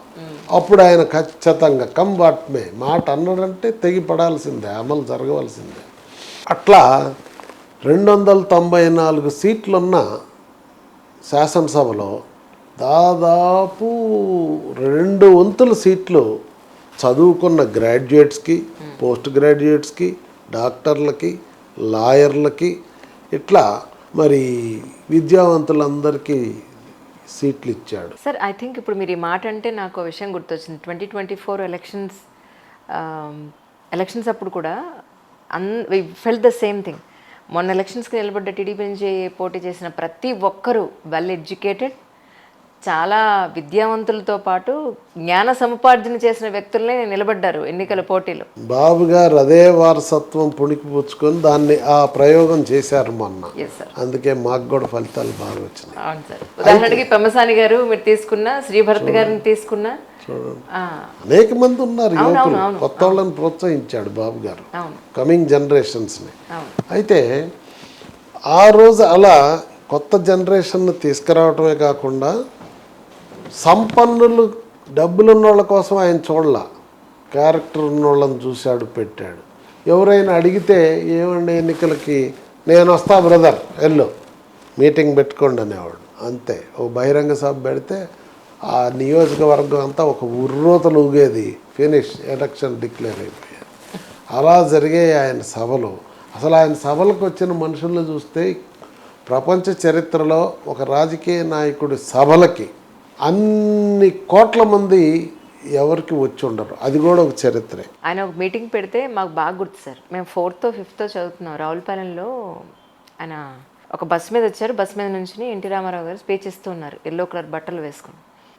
ఊరంతా గట్టిగా మాట్లాడితే జిల్లా తూర్పుగోదావరి, పశ్చిమ గోదావరి జిల్లాలంతా కూడా వాళ్ళ పనులు ఆపేసి ఆయన వచ్చినప్పటి నుంచి వెళ్ళేంత వరకు అలాగే నుంచున్నారు సార్. ఎండ అవ్వనివ్వండి, ఏమైనా మిట్ట మధ్యాహ్నం కూడా ఎవ్వరూ కదలలేదు అక్కడి నుంచి. నేను ప్రత్యక్ష సాక్షినమ్మా. ఆయన అసలు రాజకీయాల్లో ప్రచార సరళే మార్చేశాడు. ఎట్లా, అప్పుడు దాకా ప్రజల నాయకుల చుట్టూ తిరిగేవాళ్ళు, ఈయన విధానాన్ని మార్చాడు. నాయకులు ప్రజల చుట్టూ తిరిగేటట్టు చేశాడు. ఈయన స్వయంగా ప్రజల్లోకి పోయాడు, ప్రజల బాధలు తెలుసుకున్నాడు. అది కూడా ఒక చైతన్య రథం పెట్టి, మీరు అక్కడికి వస్తే మీకేమీ డయాస్ వేయటానికి దీనికి ఖర్చులే ఉండవమ్మా, ఏం లేదు. ఆయన వెహికల్ ఉంటుంది, ఆయన మైక్ ఉంటుంది, ఆయన భోజనం ఆయనే, ఆయన కాఫీ ఆయనే, ఆయన టీ ఆయనే. వస్తాడు, నువ్వు చేయాల్సిందల్లా ఏంటంటే మైక్ పెట్టి అన్నగారు వస్తున్నారు ప్రచారం చేయాలి. చేస్తే ఆ సమయం ప్రకారం అక్కడికి వస్తాడు, మాట్లాడుతాడు, వెళ్ళిపోతాడు. ఈ అపారమైన జనం రావటం వలన ఏమయ్యేది, ఉదయం 10ంటికి అని ప్రోగ్రాం ఇస్తే రాత్రి 10ంటికి వచ్చేవాడు, తెల్లవారుజామున 2ంటికి పోయాడు, 3ంటికి పోయేవాడు. ఒక్కొక్క ప్రోగ్రాం మా జగ్గయ్యపేటలోనైతే తెల్లవారు 5ంటికి వచ్చాడు. సభ కోసం వచ్చిన వాళ్ళు ఆ రోజుల్లో అన్నం కట్టుకొని లేట్ అయిద్దని ముందే తెలుసు, ఎవరికి వాళ్ళు క్యారేజీలు పట్టుకొని వచ్చి తిని ఆ గ్రౌండ్లోనే పడుకునేవాళ్ళు. అన్నగారిని చూడకుండా వెనక్కి పోయేవాళ్లే కాదు. అంత అసలు అది ఆ కాలంలో ఈ డిజిటల్ మీడియా ఇంత పెద్దగా లేకపోవటం వల్ల ఎన్ని రికార్డ్స్ లేవు. కానమ్మా ఇప్పుడు నేను ఈ బాధ్యత తీసుకున్నాక ఇప్పటి వరకు సమాజంలో ఎక్కడెక్కడ ఏ సమాచారం ఉందో అట్లీస్ట్ ఇప్పటికి అవైలబుల్ సమాచారాన్ని నిక్షిప్తం చేయాలని విశ్వ ప్రయత్నం చేస్తున్నాం. ఎందుకంటే మాకు ఉన్నంత అభిమానం, విలువ, దీని యొక్క ఉపయోగం, సమాచారం వచ్చే పిల్లలకు ఉండదమ్మా. ఇప్పుడు అభిమానులు కొంతమంది దాచుకుంటున్నారు, అది ఇంట్లోనే ఉంటే తుప్పు పట్టిపోద్ది. ఇప్పుడు డిజిటల్ మీడియా వచ్చింది కనుక నేను అదే పిలుపునిస్తున్నా అందరికీ, ఎవరెవరి దగ్గర ఉన్న సమాచారం తీసుకొస్తే ఇది భావితరాలకు అందజేస్తే అన్నగారిని ఔన్నత్యాన్ని మనం చాటి చెప్పినట్టు అవుతుంది. మన చరిత్రను మర్చిపోకూడదు. అది కొంతమంది ఏంటి నా దగ్గరే ఉండాలనుకుంటున్నారు, అది కరెక్ట్ కాదు. దాని సమాజానికి పంచాల. Information is knowledge, knowledge is power అంటారు. అట్లా ఆ సమాచారాన్ని పంచితే అన్నగారిని 10 కాలాల పాటు సూర్య చంద్రులు ఉన్నంత వరకు అన్నగారి చరిత్ర నిలిచిపోద్దమ్మా. మీ వరకు సార్ ఎమ్మెల్సీగా మీరు వచ్చిన తర్వాత ఎప్పుడు కూడా ప్రత్యక్ష రాజకీయాల్లోకి మీరు రాలేదు, ఎందుకని సార్? కారణం ఏమిటి? అంటే మా నియోజకవర్గంలో నేను రఘురామ్ మా బావగారు, ఆయనకి అవకాశం వచ్చింది, ఇంకా నేను వదిలేశాను. కానీ పార్టీ ఆర్గనైజేషన్ అంతా నేనే పనిచేసేవాడిని. అలా చేస్తూ ఉంటే తర్వాత ముఖ్యంగా అప్పుడు అన్నగారి టైంలో పార్టీ ఓడిపోయినప్పుడు విజయవాడ డివిజన్ కన్వీనర్గా నాకు బాధ్యతలు ఇచ్చి డివిజన్ అంతా జన చైతన్య యాత్రలు చేశాం. ప్రతి ఊరు తిరిగానండి ఆ కాలంలో. తిరిగిన తర్వాత ఒకసారి నాకు దేవినేని నెహ్రూ అడిగాడు, నందిగామ నియోజకవర్గం అంతా కూడా తిరిగా, జనార్దన్ నువ్వు పోటీ చేయరాదు ఇక్కడ అన్నాడు. నేను ఆయన సీరియస్గా అన్నాడు అనుకోలే, బట్ అన్నాడు. అంటే నాకేం పదవుల మీద ఇంట్రెస్ట్ లేదండి, ఏమో ఎవరు పోటీ చేస్తే ఏం పోయింది, గెలిపిద్దాంలే అన్న. అది అయిపోయింది. అప్పుడు అంత పిచ్చి లేదు నాకు. ఆ తర్వాత జిల్లా బ్యాంకు చైర్మన్ పదవికి అప్పుడు అభిప్రాయ సేకరణ జరుగుతుంది. ముక్కా సాంబశివరాజు గారు ఒక పరిశీలకుడు వచ్చిండు, అన్నగారు పంపితే నేనేం కోరుకోవట్లా. అప్పుడు వసంత నాగేశ్వరరావు గారు మంత్రిగా ఉండి ఎర్నేని ఉమాప్రసాద్ గారిని ప్రతిపాదించారు. ఆయన అంటే నాకు అభిమానమే, మంచి ప్రేమ, ఓకే అనుకున్నాం. కాకపోతే ఈ రాజుగారు అన్నాడు, ఏమని జనార్దన్ గారు నువ్వేం అడగవేమయ్యా, నీ పేరు సీల్డ్ కవర్లో ఉంది, 4 పేర్లలో నీది ఉంది అన్నాడు. ఓ ఇదేం సంగతి అని, మరి మాకు ఆ జాస లేదే అని. నాగేశ్వరరావు గారు అప్పుడు మా రఘురామ్ని పిలిచి, అరే మీ ఓడు ఒప్పుకోవట్లేదు, ఏదో పదవికి ఓకే చేయించన్నాడు. అంటే నేనేమన్నానంటే అప్పుడు డిసిఎంఎస్ వైస్ చైర్మన్ అని ప్రతిపాదించారు. ఈ క్యాస్ట్ కంపోజిషన్స్ ఉంటాయి కదా, ఉమాప్రసాద్ గారి కమ్మ కనుక రెండవది కాపుకి ఇవ్వాలని ఇచ్చారు. ఇస్తే నేనన్నా పెద్ద సామ్రాజ్యంలో బంట్రోతు కంటే చిన్న సామ్రాజ్యంలో రాజరికానికే ఒప్పుకుంటానని ఒక డైలాగ్ చెప్పా. అరే మీవాడు చూడు ఎట్ట మాట్లాడుతుంటావు, నువ్వు వినమని నా మాట అన్నా. అంటే అప్పుడు సరేలే కానీ అని నేను ఒప్పుకున్నా. ఆ తర్వాత నాకు కలిగింది, అవును కదా అని. అప్పుడు 94 ఎలక్షన్స్లో మళ్ళా తెలుగుదేశం గెలిచాక 95లో ఇందాక మీకు చెప్పా కదా కోరుకున్నా, ఇలా జరిగింది. బాబు గారు సపోర్ట్ చేశాక బాబు గారు ఏం చేశారు, నేను జిల్లా బ్యాంక్ చైర్మన్గా ఉన్నా, చాలా సీనియర్స్ ఉన్నారు అక్కడ కూడా, మళ్ళీ నేను జూనియర్ని వయసు రీత్యా కూడా ఉంటే హెమాహెమీలు ఉన్నారు. నల్గొండ బ్యాంక్ చైర్మన్ గారు సోమిరెడ్డి గారు అయితే అప్పటికి రెండోసారి, ఇంకా ఎవరెవరో కనుక ఉంటే ఎలక్షన్ వచ్చింది ఆప్కాప్కి. అంతా ఒక నెల, నేను ఆగస్టులో ఎన్నికయ్యాను, డిసెంబర్లో ఎలక్షన్ వచ్చింది. వస్తే మాకు పిలుపు వచ్చింది, ఏమి రేపు మార్నింగ్ బాబు గారి ఇంట్లో బ్రేక్ఫాస్ట్ మీటింగ్ ఆప్కాప్ ఎలక్షన్ గురించి అని. నేను హడావుడిగా పరిగెత్తుకుంటూ సార్ని సెక్రటేరియట్లోనే ముందు రోజు సాయంత్రం కలవాలని వచ్చా. వస్తే ఆయన బయటకు వస్తూ ఉండి కారిడార్లోనే కలిసాడు. అబ్బా 5 నిమిషాలు ఆలస్యంగా వచ్చానే అని బాధపడ్డా.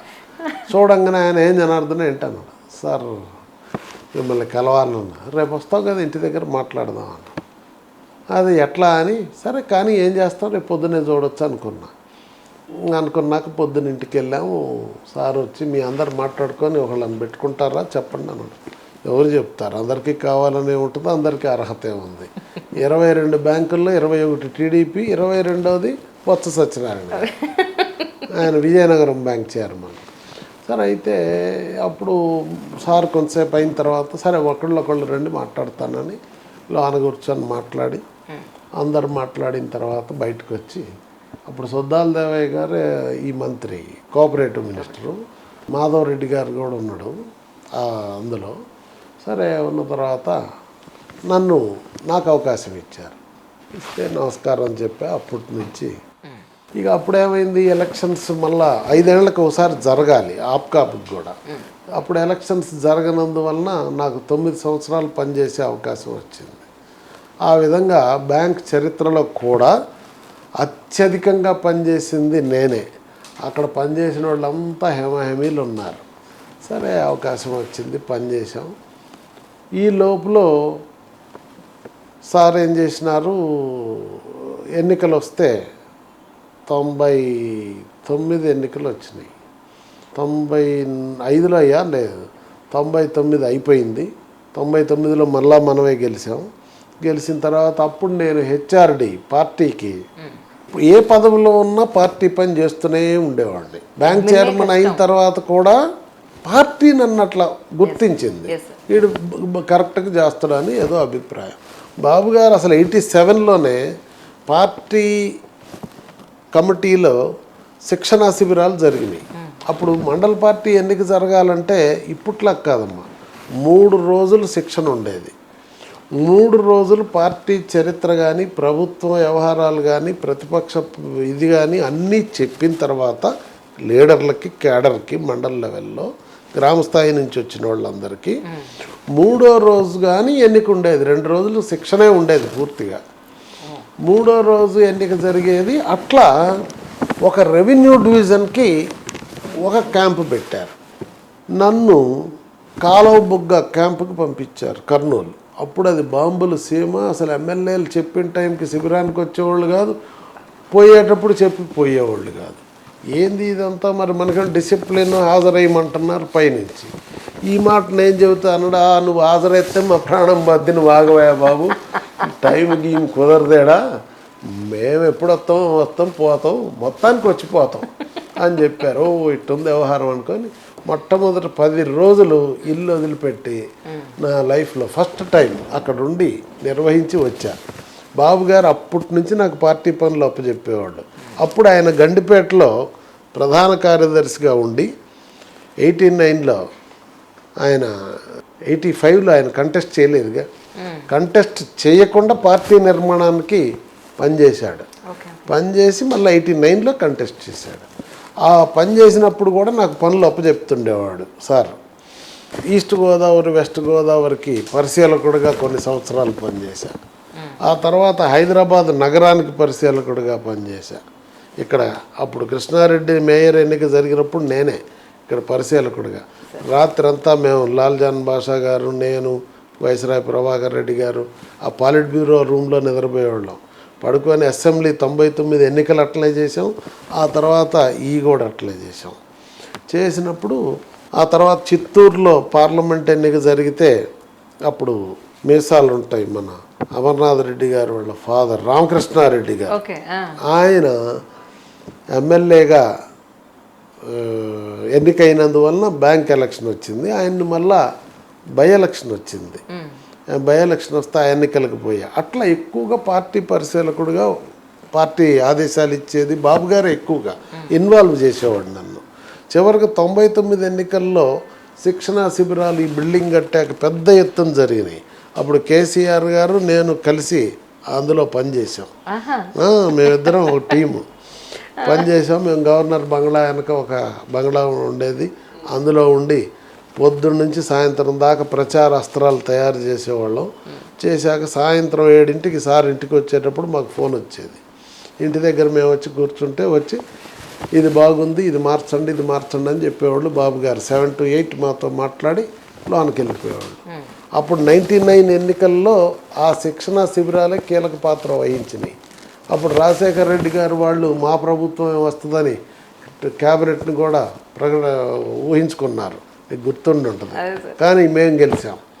అలా పార్టీలోనే ఎక్కువ పనిచేసేవాడిని. చివరికి మొన్న ఏమైంది, 2004లో ఓడిపోయిన తర్వాత బాబు గారు ఎన్నికలకు ముందు జిల్లా పార్టీలన్నీ మార్చాడు. మారిస్తే నేనేదో ఈ ఆప్కా పని మీద దేశంలో ఫెడరేషన్ చైర్మన్గా కూడా ఉన్నాను కనుక సహకార బ్యాంకుల సమస్యల్ని కేంద్ర ప్రభుత్వంతో, నబార్డ్తో, ఆర్బీఐతో డీల్ చేసేవాడు. ఆ పని మీద ఢిల్లీ పోయి ఉంటే ఇక్కడేమో అభిప్రాయ సేకరణ చేసి సారు అన్ని జిల్లాలు అయిపోయినాయి.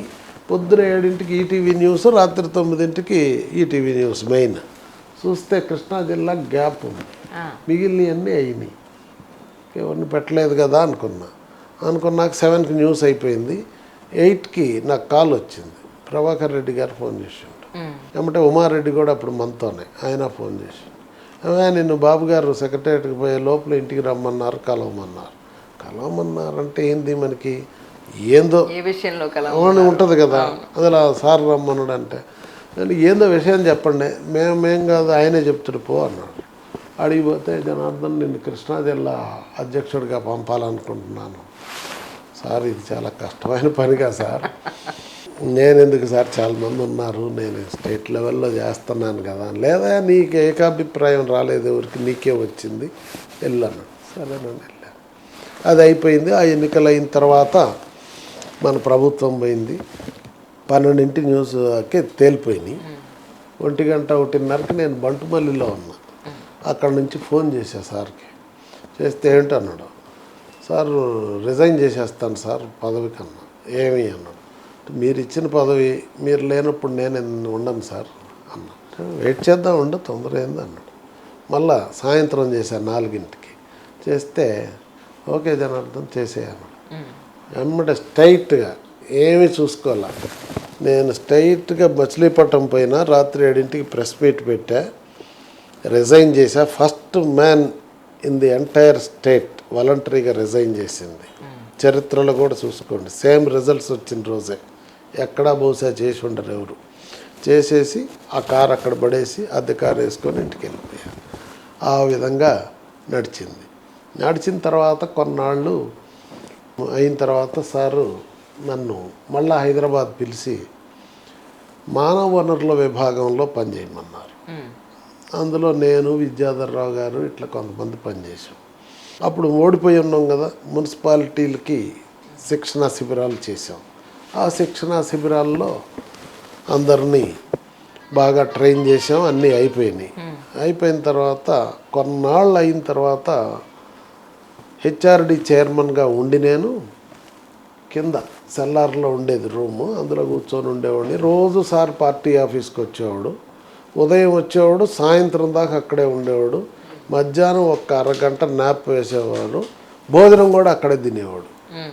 అసలు ఆయన అధికారంలో ఉన్న ప్రతిపక్షంలో ఉన్న, గాలి పీల్చినా గాలి వదిలినా ప్రజలు, ప్రజా సమస్యలు, పార్టీ, ప్రభుత్వం తప్ప ఇంకో పని లేదమ్మా. ప్రతిపక్షంలో ఉన్న అట్లా నిష్టగా పనిచేసేవాడు.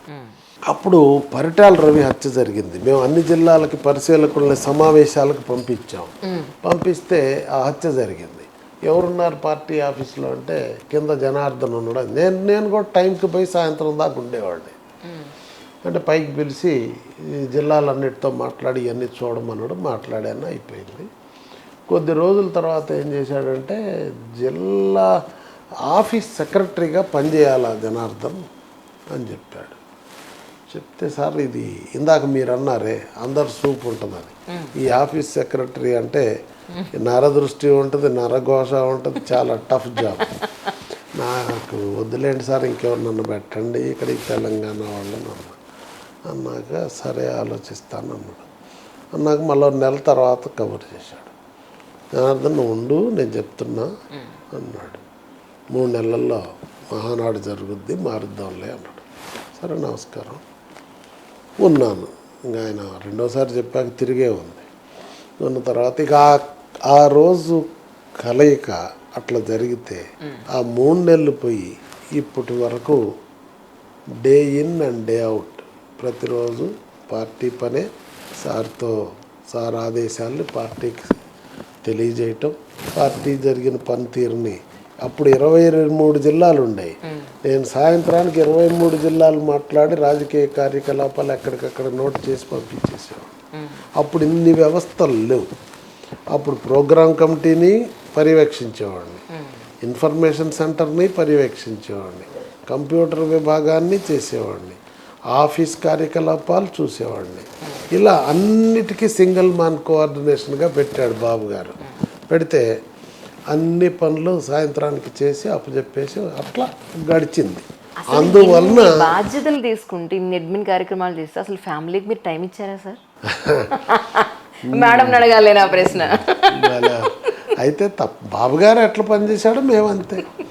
ఆయన పొద్దునే ఎట్లా స్టార్ట్ చేసి ఈవినింగ్ వరకు పనిచేస్తాడో, బికాజ్ ఆయనతో టచ్లో ఉండాలంటే కరెంట్ షాక్ లాగా ఉంటుంది. ఏ పనైనా అప్ టు ది మార్క్ ఉండాలి, లేకపోతే చాలా కష్టం ఆయనతో. బాబు గారు అందువలన ఆయనతో పాటే ఉదయం ఎట్లా స్టార్ట్ అయిందో నా దినచర్య కూడా అట్లా ఎండ్ అయ్యేది. ఎన్టీ రామారావు గారు అప్పుడు ఎర్లీ మార్నింగ్ ఏ టైంకి మీ దినచర్య స్టార్ట్ అయ్యేది? చంద్రబాబు గారిని అడిగారప్పుడు ఏ టైం? అప్పుడు ఏంటంటే day in and day out party పనులలో లేను. అప్పుడు గ్రౌండ్లో ఉండేవాళ్ళం.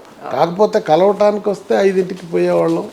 ఆ రూమ్ అంతా మేము వెళ్ళే వరకే తెల్లటి వస్త్రాలు వేసుకొని ఆయన కొన్నాళ్ళు కాషాయం, రూమ్ అంతా ఇది ఉంటుంది, సాంబ్రాణి వేసి ఉంటుంది. గుమ్మగుమ్మలాడుతూ దైవత్వం వస్తుంది ఫీలింగ్ ఆ రూమ్లోకి పోతే. అట్లా ఉండేది. ఏ పని ఉన్నా మేము చెప్తే అన్నగారు డైరెక్ట్గా చేసేవాడు. ఇక్కడ మీకు చెప్పాలా అన్నగారు ఎట్లా స్పందించారు. ఫస్ట్ టైం రఘురామ్ ఎమ్మెల్యే అయిండు. నేను పార్టీ కార్యకలాపాలు జగ్గయ్యపేటలో చూస్తుంటే సాగర్ నీళ్ళు వస్తాయి మా ఏరియాకి. పైన నీళ్లు ఎక్కువ వాడకం జరిగి వర్షాభావం వచ్చి మా జగ్గయ్యపేట నియోజకవర్గంలో పత్తి, మిర్చి వేస్తే సాగర్ నీళ్ళు రాక పొలాలు వాడిపోయినాయి, ఎండిపోతున్నాయి. రైతులు గోల. మేమేం చేసాం, మాకు అప్పుడు మహేంద్ర జీప్ ఉండేది. ఆ కాలం రోడ్డు సరిగా ఉండవుగా ఊళ్ళల్లోకి పోతే ఆ రైతుల బాధ చూసి అసలు ఫస్ట్ టైం కాలువల మీదకి నీళ్లు ఇప్పించటం కోసం పోయిన ఎమ్మెల్యే ఓన్లీ నెట్టెం రఘురావు, నేను. ఈ బాధ భరించలేక వాళ్ళకి ఎట్లా రా నాయనా అని ఉత్సవాయి రోడ్డు మీదకి వచ్చి, అప్పుడు ఈ టెలిఫోన్ ఎక్స్చేంజ్లు ఉండేవి, ఇట్లా డైల్ చేయాలి. అయితే ఆ ఎక్స్చేంజ్ వాడు మాకు తెలుసు, అరే ముఖ్యమంత్రి గారి ఆఫీస్కి ఒక కాల్ చేయను ఆయన, మరి రైతులేం మూగారు రోడ్డు మీద మా చుట్టూ, మేము సమాధానం చెప్పాలా, సంతృప్తికరమైన సమాధానం చెప్పకుండా బయటికి వెళ్ళే పరిస్థితి లేదు. సరేనని కనెక్షన్ ఇచ్చారు.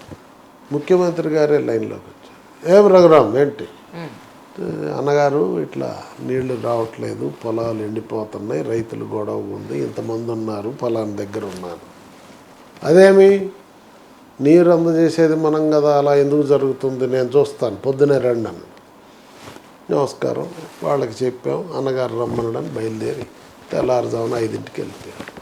వెంటనే అప్పుడు చీఫ్ ఆయన ఈఎన్సీని ఇరిగేషన్ సెక్రటరీని అందరిని పిలిచారు. వాళ్ళందరూ అయ్యా రఘురామ్ గారు ఎందుకు పెద్ద ఆయనకి చెప్పాం, మాకు చెప్పొచ్చు కదా అన్న.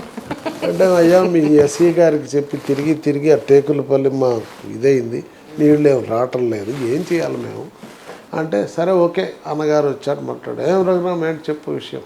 చెప్పాం, ఎందుకు అలా జరుగుతుంది, పైన ఎక్సెస్ డ్రాయల్స్ అవుతున్నాయండి, ఎక్కడ నల్గొండ ఖమ్మం జిల్లాల్లో, టెయిల్ అండ్ కృష్ణా జిల్లా, అందుకని వెళ్ళట్లేదు అన్నారు.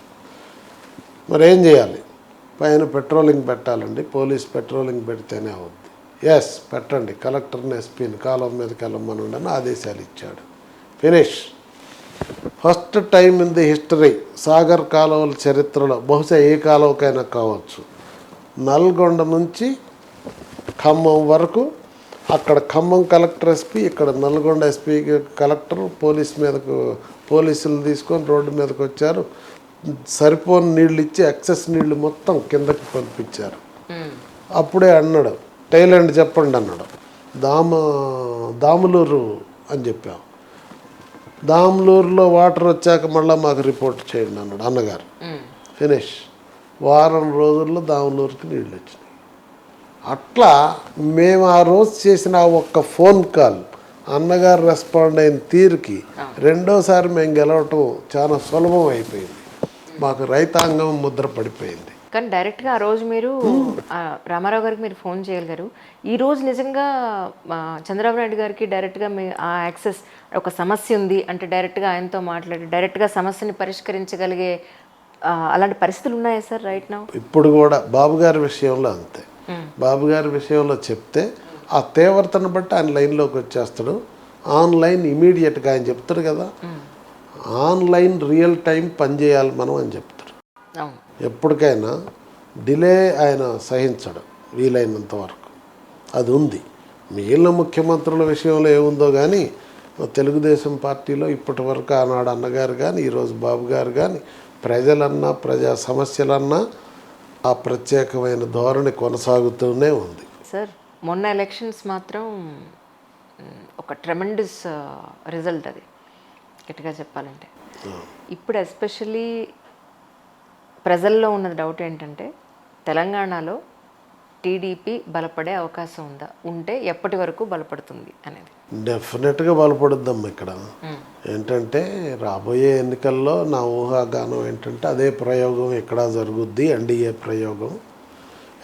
ప్రయోగం ఇక్కడ చేస్తే ప్రజలు బీఆర్ఎస్ని చూశారు, ఇప్పుడు కాంగ్రెస్ని చూశారు కనుక రెండు కంపేర్ చేసుకొని అక్కడ ఈరోజు బాబు గారి పాలన చూస్తున్నారు. పెట్టుబడులు వరదలాగా ఎట్లా ప్రవహిస్తున్నాయి, ఎలా ప్రోగ్రామ్స్ చేస్తున్నారు, అంత సంక్లిష్టమైన పరిస్థితుల్లో కూడా జరుగుతుంది కనుక దాని ఇంపాక్ట్తో మీరు చూడండి రాబోయే రోజుల్లో తెలంగాణలో ఎన్డీఏ ప్రభుత్వం వస్తుంది, ఏమాత్రం సందేహం లేదు. సమయం చూసి ఇక్కడ కూడా బలోపేతం చేస్తాడు బాబు గారు. ఇప్పుడు అక్కడ మెంబర్షిప్ జరుగుతుంది పెద్ద ఎత్తున, ఇక్కడ జరుగుతుంది. ఈసారి మెంబర్షిప్లో ఒక గొప్పతనం ఉందమ్మా. ఏంటంటే సభ్యత్వం చేసే అసలు మొట్టమొదట పార్టీ సభ్యత్వం ప్రజల దగ్గరికి వెళ్ళి పుస్తకాలు ఇచ్చి చేర్పించే విధానం ఆ రోజు అన్న ఎన్టీ రామారావు గారు ప్రవేశపెట్టారు. అది బాబు గారు కూడా కొనసాగించారు. ఇప్పుడు లోకేష్ బాబు కూడా ఇంకా ప్రాధాన్యత ఇచ్చి చేస్తున్నారు. అయితే మొట్టమొదట పుస్తకాల ద్వారా చేసేవాళ్ళు, మేము అన్నీ టైప్ చేసేవాళ్ళం ఆ కాలంలో. అయితే కంప్యూటరైజేషన్ ఆనాడు గండిపేటలోనే పార్టీ సభ్యత్వం విషయంలో అన్నగారి టైంలోనే బాబు గారు జనరల్ సెక్రటరీగా ఉన్న కాలంలో ప్రారంభించారు. ఇప్పుడు లోకేష్ బాబు వచ్చాక సభ్యత్వ కార్యక్రమాలు యూజర్ ఫ్రెండ్లీ, చాలా సులభతరంగా ఎవరి ఫోన్లో వాళ్ళే చేసుకునే విధానం ప్రవేశపెట్టారు. ఈసారి బాగుంది. ఇంకోటి ఏంటంటే పార్టీ కార్యకర్తలకి పార్టీ కోసం పనిచేస్తూ ప్రమాదవశాత్తు జెండాలు కడతా కరెంట్ షాకులు తగులుతున్నాయి పబ్లిక్ మీటింగుల్లో, లేదు పార్టీ కార్యకర్తలు రైతులు ఉంటే రాత్రిపూట పాము కాట్లు అవుతున్నాయి, లేదు ట్రాక్టర్ యాక్సిడెంట్లు అవుతున్నాయి, ప్రమాదవశాత్తు చనిపోయినా, ఇట్లా యాక్సిడెంట్కి చనిపోయిన వాళ్ళందరికీ బీమా కవరేజ్ మొట్టమొదటి తెలుగుదేశం పార్టీయే పెట్టింది దేశంలో. పెడితే ఈ బీమా కవరేజ్ ద్వారా ఇప్పుడు ప్రమాదవశాత్తు చనిపోతే 5 లక్షలు ఇస్తున్నాం, లేదు న్యాచురల్ డెత్ జరిగితే 2 లక్షలు ఇస్తారు, చనిపోయిన రోజు మట్టి ఖర్చులకు కూడా 10,000 ఇస్తున్నారు. ఇది ఉపయోగం ఉంది కార్యకర్తలకి. 2 చేసుకోవాలంటే కూడా సరళతరంగా ఉంది. అందువల్ల ఇప్పుడు అప్పుడే 50 లక్షలకి చేరుకుంది. పోయినసారి చేస్తే 60 లక్షల పైన చేశాం లోకేష్ బాబు స్టార్ట్ చేశాక. ఇప్పుడు కూడా ఆయనే పర్యవేక్షిస్తున్నాడు. బాబు గారు ఎక్కువ ప్రభుత్వ కార్యక్రమాలు దృష్టి పెట్టాడు. కానీ తెలంగాణలో కూడా మీరు అంటున్నారే ఇప్పటికి 50,000 మంది వాలంటరీగా చేరిపోయారు. నాకు స్వయంగా మిగిలిన పార్టీల నుంచి కూడా నాయకులు ఫోన్లు చేస్తున్నారు. ఏమని, అన్న ఆ పార్టీ చూసాం, ఈ పార్టీ చూసాం, అన్నీ చూసాం, బట్ తెలుగుదేశంలో ఉన్నంత ఫీల్ ఎక్కడ మాకు కనపట్లా, మేము వస్తాం బాబు గారితో చెప్పండి అని లిస్ట్ తయారు చేసి బాబు గారికి ఇచ్చాను. సమయం చూసి చేద్దాం, ముందు మనం అక్కడ నిలదొక్కుకోవాలని ఆలోచిస్తున్నారు. ఇక్కడ అతి తక్కువ టైంలో జిహెచ్ఎంసీ ఎలక్షన్స్ ఉన్నాయి సార్ హైదరాబాద్లో, తెలంగాణలో. సో దీనికి మేబీ కొంత చేర్పులు జరుగుతున్నాయి అని చెప్పని టీడీపీ ఇక్కడ యాక్టివ్గా ఉంటుంది అని చెప్పని వింటున్నాను. ఎంతవరకు నిజం సార్? ఇది నిజమే, మీరు చూస్తారుగా, నేను చెప్పేది కదా, సమయం ప్రకారం చర్యలు ఉంటాయి. బాబు గారు దృష్టి పెడుతున్నారు. త్వరలో ఇక్కడ కూడా అధ్యక్షుడిని పెడతారు, పెట్టి ఇక్కడ కూడా యాక్టివిటీస్ వేగం చేస్తారు. ఇక్కడ ముఖ్యంగా ప్రజల్లోనైతే తెలుగుదేశాన్ని మర్చిపోలేనటువంటి గుర్తింపు ఉంది. ప్రజలందరూ ఆ ఫీల్ అవుతున్నారు. ఇక్కడ బలమైన నాయకత్వం ఉంటే ఎంత కార్యక్రమాలు పార్టీ చేస్తే అంత ఆదరణ వచ్చే అవకాశం ఉంది తెలంగాణలో. ఆ కాలంలో కూడా కంబైన్డ్ స్టేట్లో ఆంధ్ర కంటే ఇప్పుడు తెలంగాణలో సీట్లు ఎక్కువ వచ్చాయి. ఇక్కడ అంత ఆదరణ. ఇక్కడ సాఫ్ట్వేర్ డెవలప్మెంట్ కానీ, హైటెక్ సిటీ కానీ, ఇక్కడ వేసిన ఫ్లైఓవర్లు కానీ, అప్పట్లో చేసిన డెవలప్మెంట్ ఈ రోజుకి సాఫ్ట్వేర్ ఆ సంస్థలో వర్క్ చేసే వాళ్ళు ప్రతి ఒక్కరు తలుచుకుంటారు. మీరు ఆ మాట అంటే సార్, చంద్రబాబు నాయుడు గారు రాజకీయాల్లో వచ్చాక ప్రభుత్వంలో ఉండి ఆయన చేసినటువంటి సేవ మానవాళికి చాలా గొప్పదమ్మా. ఎట్లంటే ఐటీ విప్లవం వచ్చిన తర్వాత విప్లవ ఫలితాలని తెలుగు జాతికి మున్ముందుగా అందజేయటానికి ఆయన చేసిన కృషి ఇంకెవరూ చేయలే. దానివల్లనే ఇప్పుడు తెలుగు జాతి మొత్తానికి ప్రతి ఇంట్లో 2 రాష్ట్రాల్లో ఒక ఐటీ ఉద్యోగం అన్న ఉంది. ఒకడన్నా అమెరికాలో పనిచేస్తున్నాడు, ఇతర దేశాల్లో ఉన్నారు. అమెరికాలో తెలుగు వాళ్ళ యొక్క ఆదాయం నిన్న మొన్న మీరు యూట్యూబ్లలో చూశారు కదండి, అమెరికన్స్ కంటే డబల్ ఉంది. తెలుగు వాళ్ళ ఆదాయం హైయెస్ట్ ఉంది మిగిలిన అన్ని దేశాల ప్రతినిధుల కంటే. దీనిలో ప్రధాన పాత్ర చంద్రబాబు నాయుడు గారిది. ఆయన హైటెక్ సిటీ పెట్టి మైక్రోసాఫ్ట్ని తీసుకొచ్చి ప్రపంచంలో అమెరికా తర్వాత మైక్రోసాఫ్ట్ కార్యాలయం ఒక్క ఆంధ్రప్రదేశ్లోనే పెట్టారు. తద్వారా మిగిలిన సంస్థలన్నీ వచ్చినాయి. మీరు ఈ సైబరాబాద్ చూడండి. సైబరాబాద్ చూస్తే ఎవరైనా, ఆ మధ్య రజనీకాంత్ గారు కూడా అన్నారు, మా విజయవాడ ఎన్టీఆర్ శత జయంతికి వచ్చి హైదరాబాద్ చూస్తే నాకు అసలు సింగపూర్లో ఉన్నానా ఎక్కడ ఉన్నానా అన్నట్టు సపరేట్ ప్రపంచం సార్. ఆ రోడ్లు కానీ అక్కడ ఉన్న అంబియన్స్ కానీ చెప్పాడు. ఇదంతా ముందు చూపుతో విజన్ దూరదృష్టితో చంద్రబాబు నాయుడు గారు ఆ రోజు హైదరాబాద్లో రోడ్లు వెడల్పు చేశాడు. ఆ మాటకు వస్తే సంయుక్త రాష్ట్రంలో చేశాడు. అది ఎంత సాహసోపేతమైన చర్య. ఇవాళ అన్ని దేశాలు అన్ని రాష్ట్రాలు చేస్తున్నాయి. అప్పుడు అది సాహసం, ప్రభుత్వం పోద్దేమోనని భయం ఉన్నా సరే భావితరాల బాగు కోసం చేశాడు. అంతేకాదు ఫ్లైఓవర్ లైనే కదా పెద్ద ఎత్తున కట్టించింది, అసలు ఆ కాన్సెప్ట్ తెచ్చింది. నిన్న యూట్యూబ్లో ఒక వీడియో వచ్చింది సార్, నాది ఇది 2020 నా విజన్ అని ఒక స్పీచ్లో ఆయన మాట్లాడడం జరిగితే 2020 కూడా వెళ్ళిపోయి 2024లో ఉన్నాం ఇప్పుడు మనం. రోజులు ఎంత ఫాస్ట్గా గడిచిపోయి ఆయన చెప్పిన విజన్కి ఇప్పుడు జరుగుతున్న దానికి అని ఇది మీడియాలో ఒక చర్చ. ఆయన ఆ రోజు దూరదృష్టితో విజన్ అంటే అందరూ 2020 కాదు 2020 అండి బాబు, ఎప్పుడు జరుగుతుందో ఏం జరుగుతుందో 420 అని హేళన చేశారు కాంగ్రెస్ వాళ్ళంతా. ఇప్పుడు ఏమైంది? అదే రుజువైంది, ఫలితాలు వస్తున్నాయి. మీరు మీ పిల్లలు కూడా అనుభవిస్తున్నారు.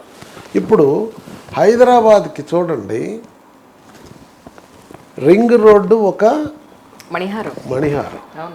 రింగ్ రోడ్డు వల్లనే అభివృద్ధి జరుగుతుంది, భూముల విలువ పెరిగింది. హైదరాబాద్ చుట్టూ కనెక్షన్స్ దాదాపు 5 జిల్లాలు ఉన్నాయి. ఇక్కడ నల్గొండ, మహబూబ్ నగర్, రంగారెడ్డి, ఆ తర్వాత మెదక్, కరీంనగర్, ఈ చుట్టుపక్కల ఉన్న అన్ని జిల్లాల్లో సగం జిల్లాలకి రేట్లు పెరిగి సంపన్నులు అయినారా కాలేదా రింగ్ రోడ్డు వల్ల? ఇప్పుడు RRR వస్తుంది, దానివల్ల కూడా ఇంకా సంపద సృష్టించబడుతుంది. అదే రింగ్ రోడ్డు బెంగళూరులో ప్లాన్ చేయలేకపోయారు, ట్రాఫిక్ సమస్యతో చాలా ఇబ్బందులు పడుతున్నారు. చెన్నైలో ఎవరు పాలకులు ప్లాన్ చేయలేదు, వాళ్ళు ఇబ్బందులు పడుతున్నారు. ఇప్పుడు కళ్ళు తెరిచి వాళ్ళు చేసుకుంటున్నారు. కానీ బాబు గారు ముందు చూపుతో ఎప్పుడో చేశాడు. అదే కాదు, ఇంటర్నేషనల్ ఎయిర్పోర్ట్ ఏంటి, ISB ఏంటండి, ISB ఎక్కడుంది, ఎట్లా తీసుకొచ్చాడు, ఎంత తిప్పలు పడ్డాడు ఆయన. మరి హైటెక్ సిటీ ఇవన్నీ చూస్తే ముందు చూపుతో ఆయన భావితరాల భవిష్యత్ కోసం పనిచేశాడు. ఆ టైంలో అనేక విమర్శలు ఎదుర్కొన్నాడు. ఆ విమర్శల ఫలితంగా ఒకసారి ప్రభుత్వాన్ని కూడా పోగొట్టుకున్న ఆయన లెక్క చేయలేదు. పట్టు వదలని దీక్షతో పనిచేసి మళ్ళా సాధించాడు. ఈరోజు చరిత్ర చూసుకుంటే మీరు మొట్టమొదట అభివృద్ధి అనేది పారిశ్రామిక విప్లవంతో స్టార్ట్ అయింది. పారిశ్రామిక విప్లవం వచ్చినప్పుడు అందిపుచ్చుకున్న దేశాలన్నీ అభివృద్ధి చెందినాయి, వెనకబడిన వాళ్ళంతా వెనకబడినారు. అప్పుడు భారతదేశం అందిపుచ్చుకోలేకపోయింది. ఏదో కొన్ని ఉక్కు ఫ్యాక్టరీలు పెట్టారు, పెద్ద ఎత్తున అందుకోలే. తర్వాత హరిత విప్లవం వచ్చింది వ్యవసాయంలో, అప్పుడు అందుకున్న దేశాలన్నీ అభివృద్ధి చెందినాయి. చిన్న చిన్న దేశాలు కూడా అభివృద్ధి చెందినాయి. కానీ ఫిలిప్పీన్స్, బ్యాంకాక్ లాంటి దేశాల్లో కూడా మనకంటే బ్రహ్మాండంగా. కానీ మన దగ్గర అందుకోలే, అప్పుడు వెనకబడిపోయాం, పరిపూర్ణంగా సాధించలా, కొంతవరకు సాధించాం. కానీ ఐటీ విప్లవం విషయంలో కేవలం చంద్రబాబు నాయుడు గారి ముందు చూపుతో దార్శనికతతో పనిచేసినందువల్లనే ఈ రోజున రాష్ట్రం యొక్క స్వరూప స్వభావాలు మారినాయి. నేనేమంటానంటే హైదరాబాద్ మీద కొంతమంది విమర్శలు చేసిన, హైదరాబాద్ అనేది రాజధాని అనేది ఉపాధి సంపద సృష్టించే కేంద్రం. ఇది ఇక్కడ ఇన్ని సంస్థలు రావటం వలన పిల్లలకి ఉద్యోగాలు వచ్చినాయి పెద్ద ఎత్తున. తద్వారా పిల్లలకు వచ్చిన సంపద గ్రామాల్లో పేదల ఇళ్లలో, ఒక కూరోడింట్లో, ఒక కార్మికుడింట్లో, ఒక ఉద్యోగస్తుడింట్లో, ఒక రైతింట్లో పిల్లలకి ఆదాయం సమకూరింది కదా, సంపద గ్రామాలకు వెళ్తుంది కదా. అట్లనే సంపద సృష్టే కాకుండా ఉపాధి దొరుకుతుంది. ఇప్పుడు ఏమైంది, హైదరాబాద్లో వచ్చిన ఆదాయమే తెలంగాణ రాష్ట్రానికి పెద్ద ఎత్తున, మిగిలిన రాష్ట్రం అంతా వచ్చేది 40% అయితేనండి, హైదరాబాద్లో వచ్చేది 60%. మరి హైదరాబాద్లో డబ్బులేగా మిగిలిన రాష్ట్రంలో ఖర్చు పెడుతుంది. దీనికి ఏం చెప్తారు? అలా విడిపోయిన రాష్ట్రానికి అమరావతిని ఏర్పాటు చేయాలని ఆయన ముందు చూపుతో పనిచేశాడు. కానీ దుర్మార్గులు, దుష్టులు వక్రభాష్యాలు చెప్పి ఇదంతా చేసి నాశనం చేశారే. అదే అక్కడ కూడా రేపు అమరావతి వస్తే పెద్ద ఎత్తున ఉపాధి వస్తుంది, పెద్ద ఎత్తున సంపద సృష్టించబడుద్ది. దాన్ని మళ్ళా రాష్ట్రంలో పేదరిక నిర్మూలనకి, ఆదాయ అంతరాలు తగ్గించడం కోసం ఖర్చు చేస్తారు. ఇది రుజువైంది ఇక్కడ. రేపు అక్కడ అమలు చేయబోతున్నాడు. అందుకే ఇప్పుడు చంద్రబాబు నాయుడు గారు ఒకటి అమరావతి, నిరుద్యోగులకి ఉపాధి, రాష్ట్రానికి సంపద సృష్టించబోతున్నాడు. అట్లే పోలవరం వ్యవసాయం జీవనాడి, పోలవరం ఆంధ్రప్రదేశ్కి జీవనాడి అని చెప్పాడు. దాని ద్వారా ఇటు రాయలసీమకి సాగునీరు మంచినీళ్ళు, అటు ఉత్తరాంధ్రకి సాగునీరు మంచినీళ్ళు కల్పించడం ద్వారా రాష్ట్రాన్ని సస్యశ్యామలం చేయబోతున్నాడు. అన్ని ప్రాంతాల అభివృద్ధికి పనిచేస్తాడు. ఆ విధంగా బాబు గారు మరి ఆయన యొక్క నాయకత్వం వల్లనే ఈరోజు తెలుగు జాతి ప్రపంచంలో తలెత్తుకు తిరగగలుగుతుంది. అన్ని అవకాశాలను అందిపుచ్చుకుంటున్నాం.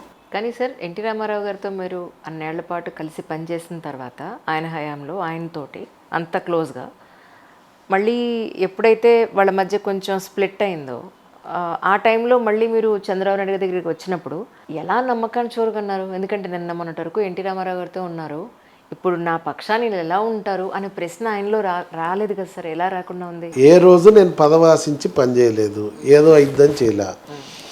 నమ్మిన సిద్ధాంతం అనండి, పార్టీ అనండి, నాయకుడి కోసం పనిచేశాను. పనిచేస్తే బై ప్రోడక్ట్గా దారిలో కొంచెం వెనకో ముందో అవకాశాలు వచ్చినాయి. నిజానికి నాకు ఎప్పుడో ఇంతకుముందు పార్టీ కార్యాలయంలో 5-6 సంవత్సరాలు 3-4 సంవత్సరాలు పనిచేసిన సోలిపేట రామచంద్రారెడ్డి గారికి రాజ్యసభ ఇచ్చారు. నాకు కూడా రాజ్యసభ ఇస్తారు అనుకున్నారు. కానీ కాలక్రమేణా కార్పొరేట్ రాజకీయాలు వచ్చినాయి. వచ్చిన తర్వాత ఎన్నికల్లో చాలామంది పార్టీ కోసం పనిచేశారు. తద్వారా వాళ్ళకి కూడా అవకాశాలు ఇవ్వాలని మనం సర్దుకున్నాం. బహుశా ఎప్పుడైనా పార్టీ నేను అడగకుండానే ఆ రోజు ఆయన ఆప్కాప్ చైర్మన్ ఇచ్చాడు బాబు గారు, తర్వాత ఎమ్మెల్సీ ఇచ్చాడు, ఇప్పుడు రాజకీయ కార్యదర్శి పొలిటికల్ సెక్రటరీగా పెట్టాడు. తద్వారా పాలిట్ బ్యూరోలో అవకాశం కల్పించాడు. నేను గ్రామ స్థాయి నుంచి ఇంత స్థాయి దాకా వచ్చానంటే కేవలం మరి మా నాయకులు నాకు ఇచ్చిన అవకాశం, పార్టీ ఇచ్చిన అవకాశమే కదా. అందుకని ఆ పార్టీ రుణం తీర్చుకోవటానికి అన్నగారి కార్యక్రమాలు ఎందుకు చేస్తున్నానంటే, నాకు అంతమంది ఇందాక చెప్పా నాయకులు ఉన్నా కూడా జిల్లాలో నన్ను ఎంపిక చేసింది ఎన్టీ రామారావు గారు. ఆయన మహోన్నతమైన పర్సనాలిటీ. ఆయన్ని భావితరాలకి ఎన్టీఆర్ భావజాలం అందజేయాలనేటటువంటి ఏకైక లక్ష్యంతోనే పనిచేస్తున్నాం. దానికోసం చరిత్రలో ఆయన గ్రామాల్లో తిరుగుతూ చేసిన ప్రసంగాలన్నీ చారిత్రక ప్రసంగాలని ఒక బుక్ నేను ప్రింట్ చేశానమ్మా. అలానే ఇది 2 ఆయన అసెంబ్లీలో తిరుగుతూ చేసిన ప్రసంగాలన్నీ కూడా, అసెంబ్లీలో ఆయన చేసిన ప్రసంగాలన్నీ అసెంబ్లీ ప్రసంగాలని ఇంకొక బుక్ ప్రింట్ చేయటం జరిగింది. ఈ 2 ప్రింట్ చేసిన తర్వాత 100 సంవత్సరాల చరిత్రలో పివి నరసింహారావు గారికి అట్లానే చెన్నారెడ్డి గారికి కూడా స్పెషల్ ఇష్యూ ప్రత్యేక సంచిక తెచ్చారని చెప్పారు. చెప్తే నేను కూడా అన్నగారికి ఉండాలి కదా అని మొదలుపెట్టి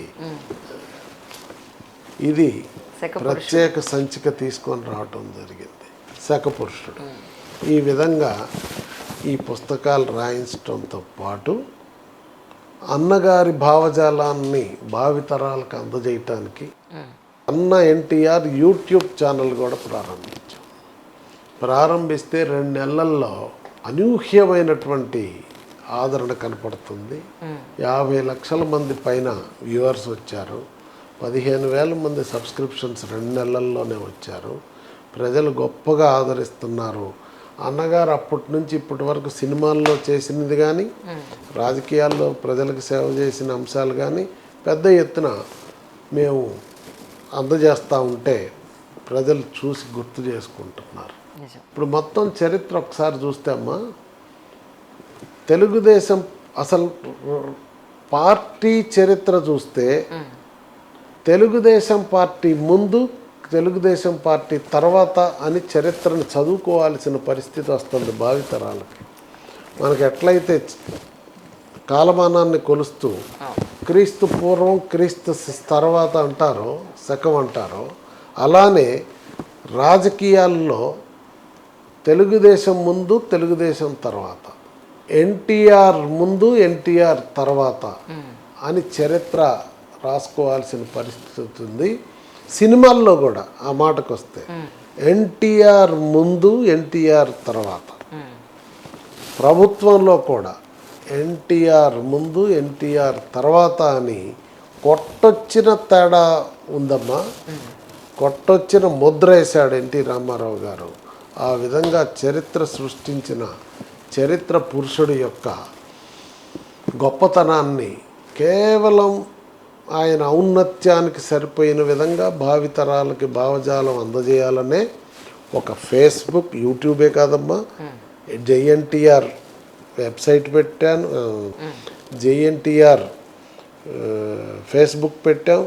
అలానే అన్న ఎన్టీఆర్ ఫేస్బుక్, అన్న ఎన్టీఆర్ ఇన్స్టా, అన్న ఎన్టీఆర్ ట్విట్టర్, అన్న ఎన్టీఆర్ మోజో, అన్న ఎన్టీఆర్ షేర్ చాట్, ఇవన్నీ వెపన్స్ తీసుకొని వచ్చి అన్ని రకాలుగా. మీరు చాలా టెక్నాలజీ ప్రజెంట్ అప్డేట్ అయిపోయారు సార్. మీరు అన్ని సోషల్ మీడియా పేర్లు చెప్పారు. కామన్ సెన్స్ ఉందమ్మా. తద్వారా వీటన్నింటినీ ప్రచార మాధ్యమాలుగా ఎన్ని మార్గాలు వీలైతే అన్ని మార్గాల్లో అన్నగారిని ప్రజల దగ్గరికి తీసుకుపోవటానికి మేము పనిచేస్తూ ఉన్నాం, మా కమిటీ. కనుక చంద్రబాబు గారు చేసిన గొప్ప పనులు కూడా చాలా ఉన్నాయి. వాటన్నిటినీ కూడా అభివృద్ధి సంక్షేమ విజనరీ మన చంద్రన్న అనే పేరుతో పుస్తకం రాసి ఆయన చేసిన కాన్సెప్ట్స్ అన్నీ దీనిలో పొందుపరచడం జరిగింది. ఇవన్నీ ఓ సంవత్సర కాలం రోజు ఒక్కొక్క స్నిప్పెట్ చొప్పున నేను వాట్సాప్లో పంపించి వాటన్నిటినీ క్రోడీకరించి తయారు చేయటం జరిగింది.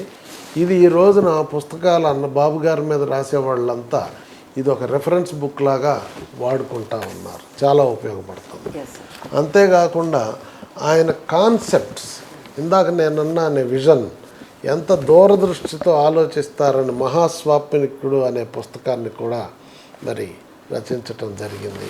అదే కాక ఈ సంవత్సరం చంద్రబాబు నాయుడు గారిది 75వ సంవత్సరం కనుక చంద్రబాబు నాయుడు గారి రజతోత్సవ సంవత్సరం. దీనికి బాబు గారి పైన మేము ఆయన యొక్క అసెంబ్లీ ప్రసంగాలని పుస్తక రూపంలో తీసుకురాబోతున్నాం.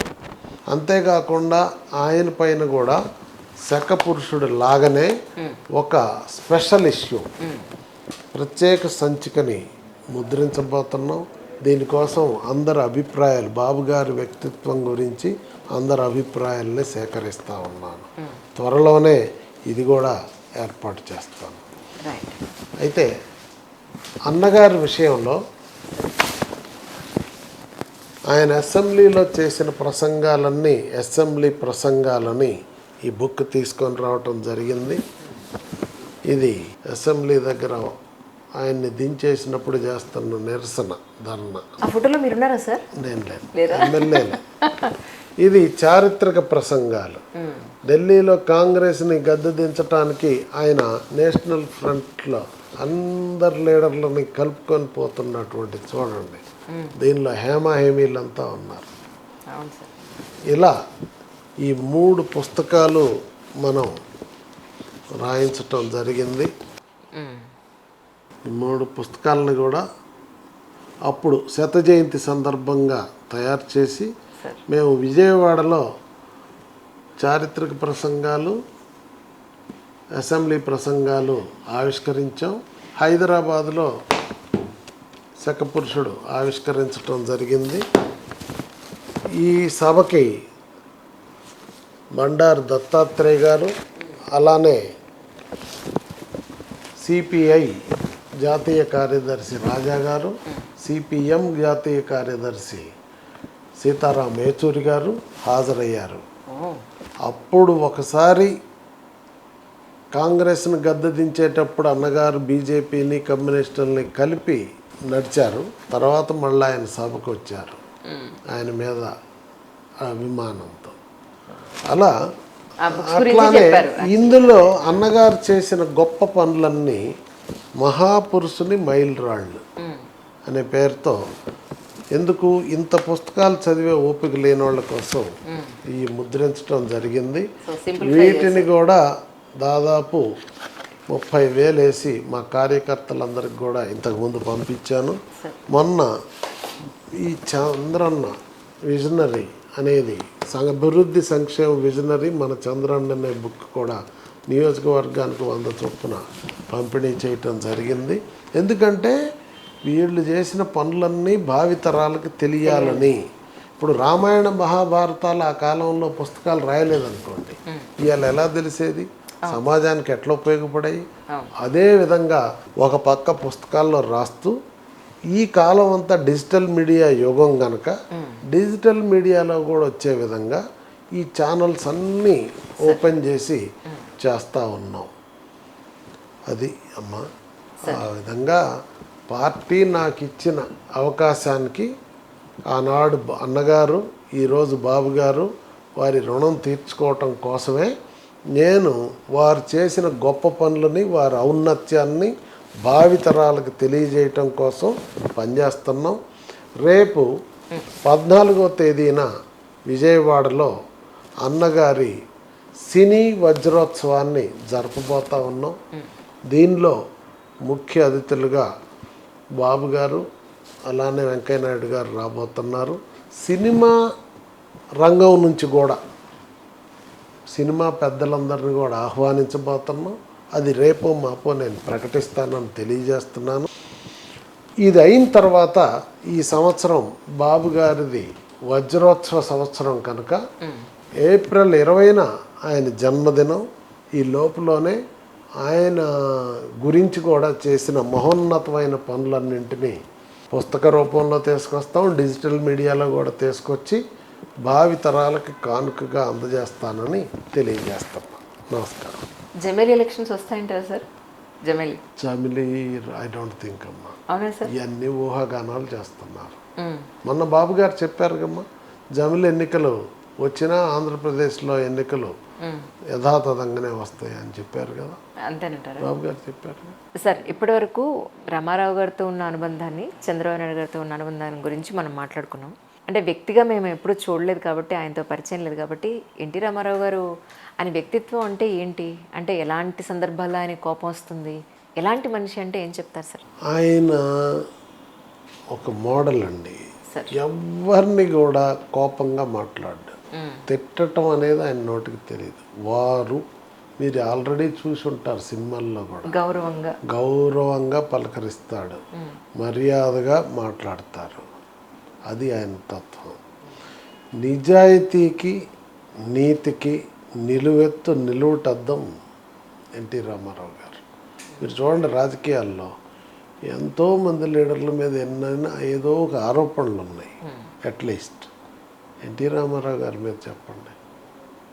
ఇప్పుడు సమాజంలో అన్ని రాజకీయ పార్టీలు రామారావు గారిని మెచ్చుకునే పరిస్థితి వచ్చింది. కాలం గడిచినా కొద్దిగా ఆయనకి భగవంత్ స్వరూపం వస్తుంది రాను రాను చరిత్రలో. మరి అదంతా ఆయన యొక్క నిజాయితీ, ప్రజల పట్ల ఆయనకున్న మమకారం. మీరు అన్నారే మానవుల పట్ల. ఆయన్ని పార్టీ పెట్టిన కొత్తలో ఆయన్ని ప్రశ్నించారు, మీ పార్టీ పేరేంటండి అన్న. దానికి ఒక పెద్ద ముహూర్తం హడావుడి ఏం లేదు. మనందరం తెలుగువారం, మన పార్టీ తెలుగుదేశం అన్నాడు. జస్ట్ లైక్ దట్ ఒక ప్రెస్ మీట్లో చెప్పేసి ఆ విధమైన స్ఫూర్తి. రెండు, ఇంకో సందర్భంలో మాట్లాడారు మీలాగనే విలేకరులంతా, ఏమండి ఇప్పుడు కమ్యూనిజం ఉంది, క్యాపిటలిజం ఉంది, సోషలిజం ఉంది, మీరు కొత్తగా వచ్చి చేసేది ఏంటి, మీదే ఇజం అన్నారు. అన్నగారు వాళ్ళంతా అనుకున్న పెద్ద చిక్కు ప్రశ్న వేసామరా, ఈయన సినిమాల్లో నుంచి వచ్చాడు ఏం చెప్తాడా అని. ఆయన తడుక్కోకుండా బ్రదర్ నాది హ్యూమనిజం అన్నాడు. అది మానవతావాదం. ఇప్పుడు కమ్యూనిస్టులైనా, సోషలిస్టులైనా, క్యాపిటలిస్టులైనా మానవాళి బాక్కేగా పనిచేసేది. నేను నాది హ్యూమనిజం అంటే ఆశ్చర్యపోయారు. అంటే ఎంత అవగాహన, ఎంత కమిట్మెంట్ ఉంది సమాజం పట్ల అనేది తెలియజేస్తూ ఉన్నాయి. అలా ఎన్టీ రామారావు గారు ఒక కాజ్ కోసం జీవించాడు, ఆ కాజ్ కోసమే ఆయన పనిచేశాడు. మిమ్మల్ని ఎప్పుడైనా రామారావు గారు మెచ్చుకున్న సందర్భం కానీ లేదా ఒక మొట్టికాయ వేసిన సందర్భం? లేదు, రెండూ లేదు. నేను చెప్పానుగా, పదవి అడిగినప్పుడు మాత్రమే జిల్లా బ్యాంక్ చైర్మన్ అడుగుతున్నావు, నెగ్గుకు రాగలవా కృష్ణా జిల్లాలో అన్నాడు. అంటే చెప్పాను కదా, మీరు అవకాశం ఇవ్వండి అన్నగారు, మంచి పేరు తెస్తాను. అట్లనే వారికి ఇచ్చిన మాట ప్రకారం నేను జిల్లా బ్యాంక్ చైర్మన్గా ఉన్నంతకాలం కృష్ణా జిల్లా బ్యాంక్ నెంబర్ 1 ప్లేస్లో ఉండి అవార్డు గెలుచుకున్న నబార్డ్ అవార్డు ప్రతి సంవత్సరం వచ్చేది. అట్లే కాదు, రాష్ట్ర సహకార బ్యాంక్ చైర్మన్ అయిన తర్వాత కూడా రాష్ట్ర సహకార బ్యాంకు మంచి పనితీరు కనపరిచిన బ్యాంకుగా ఇక్కడ కూడా బెస్ట్ పెర్ఫార్మెన్స్ అవార్డు సంపాదించడం జరిగింది నాకు అప్పచెప్పిన ఈ బాధ్యతల్లో. అదే కాదు, పార్టీ బాధ్యత అప్పచెప్పారు. జిల్లా పార్టీ అధ్యక్షుడిగా చంద్రబాబు నాయుడు గారు నాకు బాధ్యత అప్పచెప్తే జిల్లా పార్టీ సభ్యత్వాల నమోదులో ఇప్పుడు జరుగుతున్నాయి. మొత్తం కంబైన్డ్ స్టేట్లో 23 జిల్లాల్లో కృష్ణా జిల్లాని ప్రథమ స్థానంలో నిలిపారు నా టైంలో. అప్పుడు నా తర్వాత సెకండ్ ప్లేస్లో అప్పటికి 10 సంవత్సరాలు పనిచేశాడు ఎర్రబెల్లి దయాకర్ రావు గారు. వరంగల్ జిల్లా సెకండ్ ప్లేస్ వచ్చింది. ఆ విధంగా పనిచేసేవాడిని. అంతేకాదు, డ్వాక్రా గ్రూపులకి సహకార బ్యాంకులు ఫైనాన్స్ చేయటంలో కూడా నేను కృష్ణా జిల్లా బ్యాంకుని ప్రథమ స్థానంలో నిలిపా. దానికి నాకు అబ్దుల్ కలాం గారు హైదరాబాద్ వస్తే చంద్రబాబు గారి ఆధ్వర్యంలో పురస్కారాలు ఇవ్వటం జరిగింది. అలా ఎక్కడున్నా నేను కమిటెడ్గా పనిచేసి మంచి పేరు తీసుకొని రావడానికి ట్రై చేశాను. ఇప్పుడు వర్క్ సఫలీకృతం అవుతున్నా. ఈవెన్ బాబు గారి దగ్గర కూడా ఎప్పుడు అలాంటి సందర్భం రాలేదు? లేదు, ఎప్పుడు న్యూట్రల్. కానీ రామారావు గారి గురించి ఆయనతో పాటు ఉన్న ఫిల్మ్ ఇండస్ట్రీలో కానీ రాజకీయ నాయకులు కానీ చెప్తూ ఉంటారు, తెల్లారగట్ట చాలా చక్కగా పంచపక్ష పర్వణాలతో భోజనం చేసేవారు ఆయన అని. కాదు, ఆయన సినిమా షూటింగ్కి వెళ్తే during the day time waste కాకుండా ఉండాలని మొత్తానికి ఉదయమే ఆయన టిఫిన్ భోజనం చేసి వెళ్ళేవాడు. కాకపోతే కొద్దిగా దాన్ని ఎగ్జాగరేషన్ చెప్తున్నారు అనుకోండి, అంతే. మీకు ఎప్పుడైనా ఏదో ఇంత కోడి అంత కోడి అంటారు, అదేం కాదు. అది టేస్ట్ కానీ ఆరోగ్యం కానీ అరకోడి పెట్టెలని ఉంటాయి. అరకోడి అంటే గుడ్లకు వచ్చే ముందు అలాంటి దాన్ని అట్లాంటి చిన్న చికెన్ని తెచ్చి పెట్టేవాళ్ళు. ఆయనకు అవసరమైనంత తినేవాడు. కాకపోతే ఊరికి అట్లా ఎగ్జాగరేషన్స్ వచ్చింది. కాకపోతే ఇంకోటి, ఆయన గెస్ట్లను ఎవరినైనా ఆహ్వానించినా పెట్టినా, కాకపోతే ఆయన దగ్గర ఏంటంటే ఇడ్లీలున్నా వడలున్నా ఏనా సైజ్ అట్లుండేవి ఉండేవి. దానిలో నెయ్యి కూడా అట్లే వేసేవాడు ఆయన. మనందరం కూడా నెయ్యి స్పూన్తో వేసుకుంటాం, అట్ట కాదు ముంచుకొని తినేసేవాడు. తేనె తాగినా అలా తాగేసేవాడు గ్లాసు, పాలు తాగినా అంతే. అని ఆయన తినగలిగేవాడు, అరిగించుకోగలిగేవాడు. అసలు నేను విన్నాను, నేను అనుకుంటానమ్మా, ఈ భూమి మీద పుట్టిన మనుషులందరిలో అదృష్టవంతుడు ఎవరంటారు? కోరినవన్నీ తిని జీర్ణించుకోగలిగినోడే సంపన్నుడు. కోట్లు ఉన్నోడు సంపన్నుడు కాదు. అది అన్నగారిలో ఉంది. ఆ విధంగా అన్నీ చేసేవాడు. మీతో ఎప్పుడన్నా సార్ డబ్బు గురించి కానీ మానవ సంబంధాల గురించి కానీ ఆయనకి ఎక్కువ దేనికి ప్రయారిటీ ఇచ్చేవారంటే ఏం చెప్తారు? ఆయన సినిమాలో ఉన్నంత వరకు ఆయన ఇంకొక రూపాయి టచ్ చేయలేదు. ఆయన రూపాయి వృధా ఖర్చు పెట్టేవాడు కాదు. ప్రభుత్వంలోకి వచ్చిన తర్వాత మానవ సంబంధాల మీదనే ఆయన ఎక్కువగా శ్రద్ధ పెట్టాడు. ఎందుకంటే మీరు చూడండి, ఇందాక నేను చెప్పాను కదా, ఈ మానవ సంబంధమైనటువంటి సమస్యలన్నిటి మీద ఆయన చేసినంత పని పరిష్కారానికి ఎవరు చేయలేదు. అది ఆయన అంకితత్వం. 2, వృధా అంటారా, ఈయన ముఖ్యమంత్రి అయిన తర్వాత సహజంగా ఇవాళ మీరు చూస్తున్నారు ముఖ్యమంత్రులందరినీ మారంగానే మళ్ళా కార్లన్నీ మారుస్తారు. ఆ నెంబర్ కూడా ఎప్పుడు ఒకటే నెంబర్ మెయింటైన్ చెప్తా చేసేవారు కదా. చెప్తా అవును. 4 9లు. అయితే దాని మీద ఆయనకి ఇది నమ్మకం. కార్లన్నీ మారుస్తున్నారు ఇప్పుడు ముఖ్యమంత్రులు ఎవరు మాట్లాడి కొత్త బ్యాటరీ ఆఫ్ కార్స్ రావాలా. కానీ అన్నగారు అప్పుడు అంబాసిడర్ కార్లే ఇవన్నీ లేవు. అడిగారట.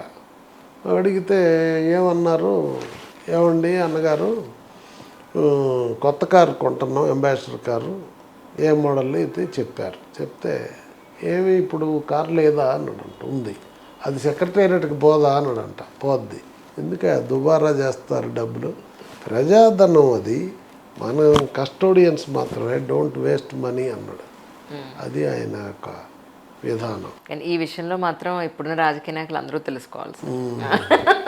ఎక్కడ ప్రజల డబ్బులు రూపాయి వృధా ఖర్చు పెట్టడానికి ఒప్పుకునేవాడే కాదు. ప్రభుత్వ ఖజానా అంటే ఆయన తన సొంత డబ్బులు ఖర్చు పెట్టినంత జాగ్రత్తగా ఉండేవాడు. ఎవరు ఎక్కడ కూడా. ఇంకోటి చెప్పాల మానవత్వం అంటే, ఎన్టీ రామారావు గారు సినిమాల్లో ఉన్నప్పుడు మొట్టమొదటి చెన్నై వెళ్ళిన తర్వాత ఆయన విజయవారి సంస్థలో, ఇప్పుడు ఈ సంవత్సరానికి ఆయనది కూడా సినీ జీవితం 75 సంవత్సరాలు అయింది కమ్మా. మొదటి సినిమా మన దేశంతో స్టార్ట్ చేశారు.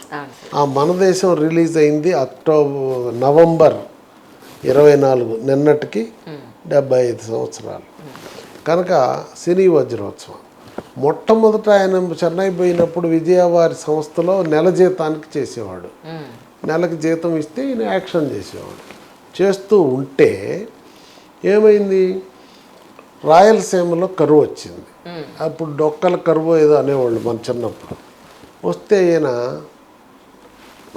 రాయలసీమ వెళ్ళి ఈయన డబ్బులు ఈయన జీతంలో కొంత ఇచ్చి మిగిలినవన్నీ పోగు చేసి బాధిత ప్రజలను ఆదుకోవటం కోసం చందాలు వసూలు చేసి ఇచ్చి వచ్చాడు. వచ్చిన తర్వాత బిఎన్ రెడ్డి గారు అడిగాడట, ఆల్రెడీ మీకు బయట తెలుస్తుంది, ఏం రామారావు నువ్వు అనుమతి తీసుకోకుండా వెళ్ళావు, క్రమశిక్షణ రాహిత్యం కదా అన్నాడు. ఒకవేళ నాకు స్ఫురించలేదు, బాధల్లో ఉన్న ప్రజలను ఆదుకోవటానికి అప్పుడు విష్ణుమూర్తి కూడా ఏదో చెప్తారు కదమ్మా, హుటాహుటి, అదే ఇదిలో వెళ్ళాడు. అది పొరపాటు అయితే నేను మీ ఉద్యోగానికి సెలవు అండి, ఇంక నేను రాను అని చెప్పేసి ఉద్యోగం వదులుకున్నాడు. వదులుకొని మళ్ళా సొంతంగా యాక్షన్ చేయటం మొదలుపెట్టాడు. అది ఆయన యొక్క పట్టుదల కానీ, క్రమశిక్షణ కానీ, అంకిత భావం కానీ. ఆ విధంగా మానవాళికి కష్టాలు వస్తే అనేక సందర్భాల్లో, ఒకటి రాయలసీమ కరువు, 2 చైనా యుద్ధం వచ్చినప్పుడు కూడా సినిమా వాళ్ళందరినీ కలుపుకొని ప్రజల్లో చందాలు వసూలు చేసి వాళ్ళని ఆదుకున్నారు, స్వయంగా చందా ఇచ్చారు. 3 దివిసీమ ఉప్పెన వచ్చినప్పుడు కూడా అదే విధంగా చేశాడు. అది ఎన్టీ రామారావు గారికి ఉన్న కమిట్మెంట్ అదే అమ్మా. చూడండి ఎలా స్పందించారు. చెన్నై నుంచి హైదరాబాద్ ఫిల్మ్ ఇండస్ట్రీ వచ్చేటప్పుడు అప్పుడు మీరు వారితో ఉన్నారండి? చెన్నై నుంచి ఫిల్మ్ ఇండస్ట్రీ వచ్చేటప్పుడు సినిమాల్లో ఉన్నంత వరకు మాకు పెద్ద ఇది లేదు, పరిచయం లేదు. వచ్చేటప్పుడు చూడండి, మిగిలిన వాళ్ళు ఎవరైనా చెన్నైలో ఇన్వెస్ట్ చేశారేమో కానీ ఈయన చెన్నైలో ఉన్నప్పుడు కూడా ఇన్వెస్ట్మెంట్ అంతా ఆంధ్రాలోనే చేశాడు. సినీ స్టూడియోస్ కానివ్వండి, రామకృష్ణ స్టూడియో కానివ్వండి, హ్యాబిట్స్లో కానివ్వండి, నాచారంలో కానివ్వండి, ఇంకా తారక రామ సినిమా కానివ్వండి, లైక్ దాట్ ఎక్కువగా హైదరాబాద్లో చేశాడు. హైదరాబాద్కి ఫిల్మ్ ఇండస్ట్రీ తరలి రావడానికి విశేషమైన కృషి అక్కినేని గారితో పాటు ఆయన కూడా చేశాడు. వాళ్ళిద్దరు పాత్ర ఉంది. దైవైక్యం అయిన రోజున మీకు ఎప్పుడు వచ్చింది సార్ యాక్చువల్లీ ఇన్ఫర్మేషన్? మీరు ఇంత జర్నీ చేసిండి, మీరు ఐ థింక్ మీరు స్టూడెంట్గా ఉన్నప్పుడే, ఉద్యోగం కూడా రానప్పుడే మీరు ఆయనతో కలిసి ఎన్నాళ్ళుగా కలిసి వర్క్ చేస్తున్నారు. ఆ రోజు మీ ఫీలింగ్ ఏంటి సార్ యాక్చువల్లీ? మీకు ఎప్పుడు తెలుసు? ఎంఏ చదివి సెలవులకి ఊళ్ళో ఉన్నానమ్మా. ఉన్న టైంలో అన్నగారు కాల్ ఇచ్చారు, వచ్చాము. ఇక అప్పటి నుంచి ఆయనతోనే ఉన్నాం.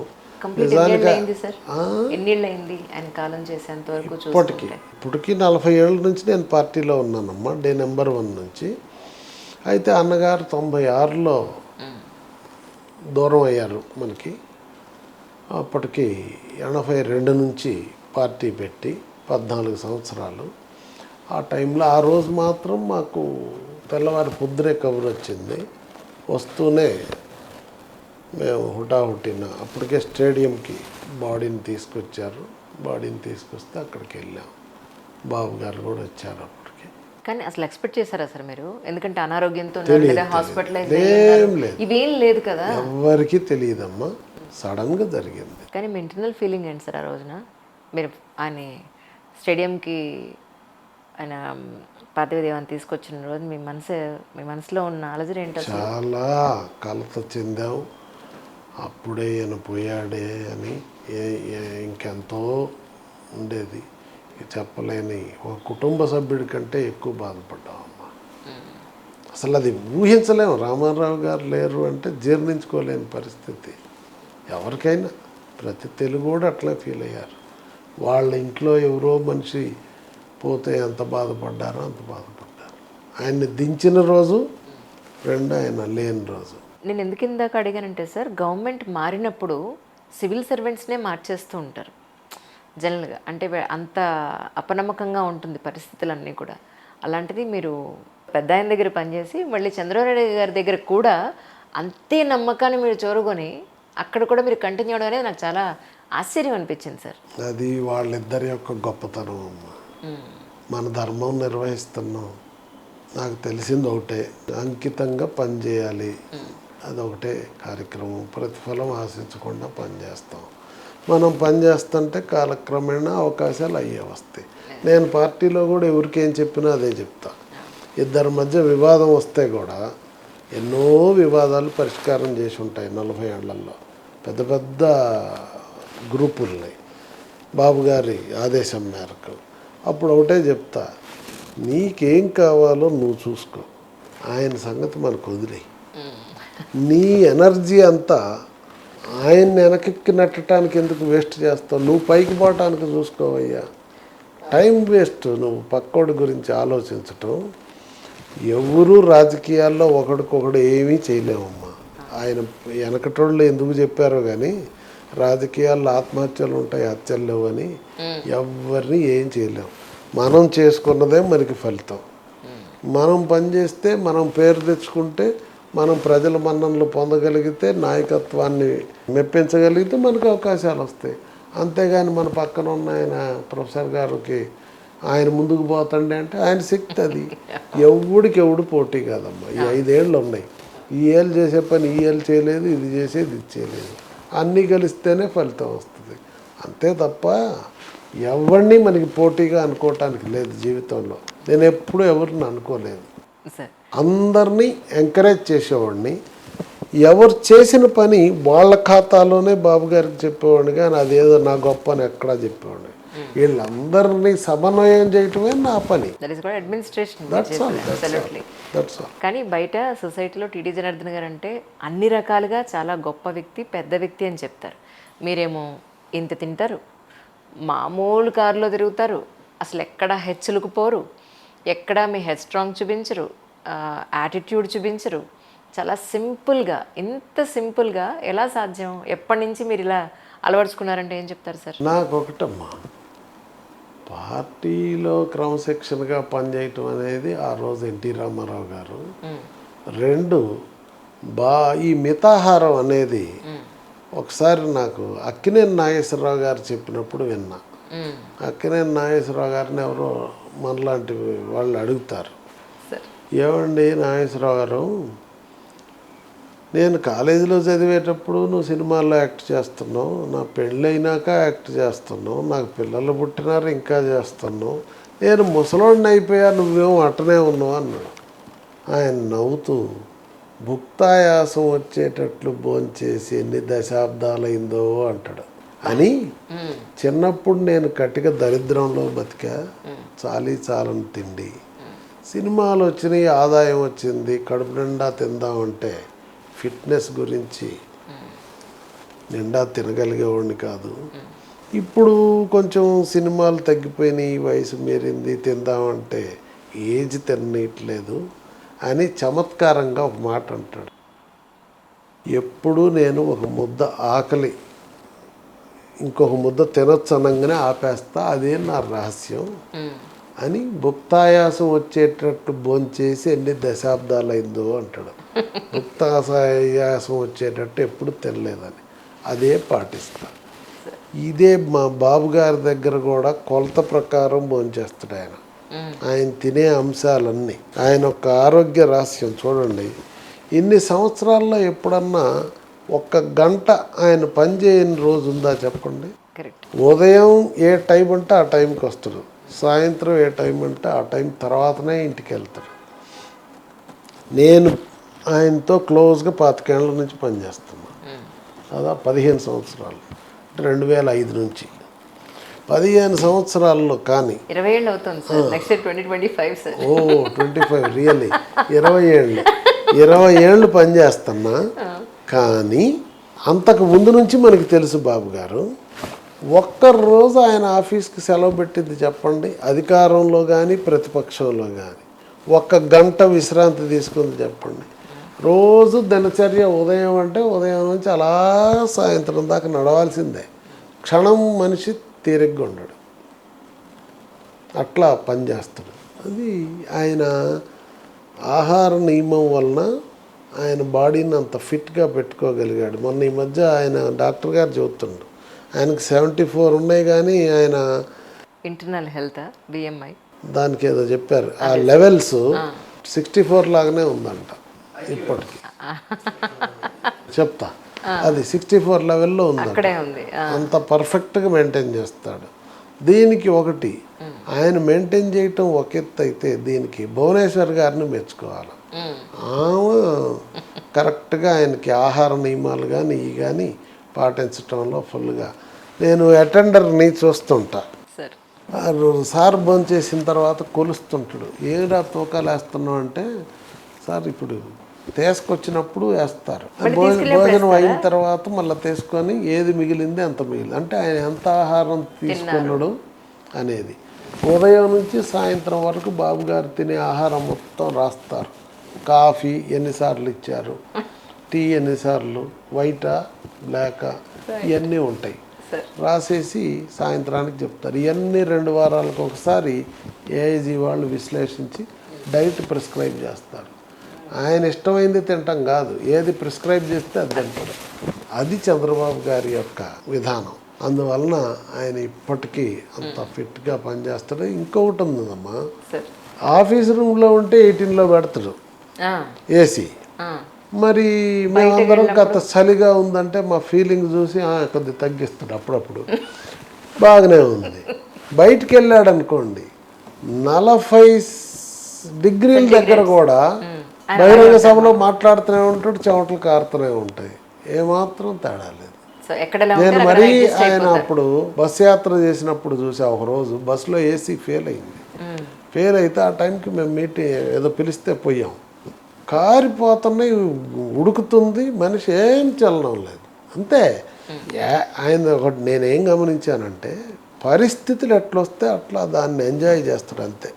ఆయన్ని ఇంత శ్రమ చేస్తారు ఉదయం నుంచి సాయంత్రం దాకా, మీకు అలసట్లేదా అని ఎవరు అడిగితే అనడం, నేను పనిని ఎంజాయ్ చేస్తాను కనుక నాకు అలసట ఉండదు. ఉదయం నుంచి సాయంత్రం దాకా ఒకే స్పిరిట్లో ఉంటాడు బాబు గారు. ఏమిటి అంటే హీ ఎంజాయ్స్ వర్క్. ఇంకా ఇంకా ఇంకా ఏదో చేయాలని చేస్తాడు. ప్రభుత్వంలో ఉన్నా అంతే చేస్తాడు, ఆ ప్రతిపక్షంలో ఉన్నా అంతే చేస్తాడు. అది అట్లా కొన్ని ఆయనతో ఉండటం వల్ల ఆ ఇంపాక్ట్ కూడా ఉంది. మిస్సెస్ లోకేష్ గారు పార్టీ అధ్యక్షులు అవుతారు అనేది సోషల్ మీడియా అంతా అనుకుంటోంది. అలా అనుకునే వాళ్ళకి మీరు చెప్పే సమాధానం ఏమిటి సార్? ఇవన్నీ ఊహాగానాలు. అంతే సార్, ఊహాగానాలు. ఎవరు ఇష్టం వచ్చిన ఊహాగానం వాళ్ళు చేస్తుంటారు.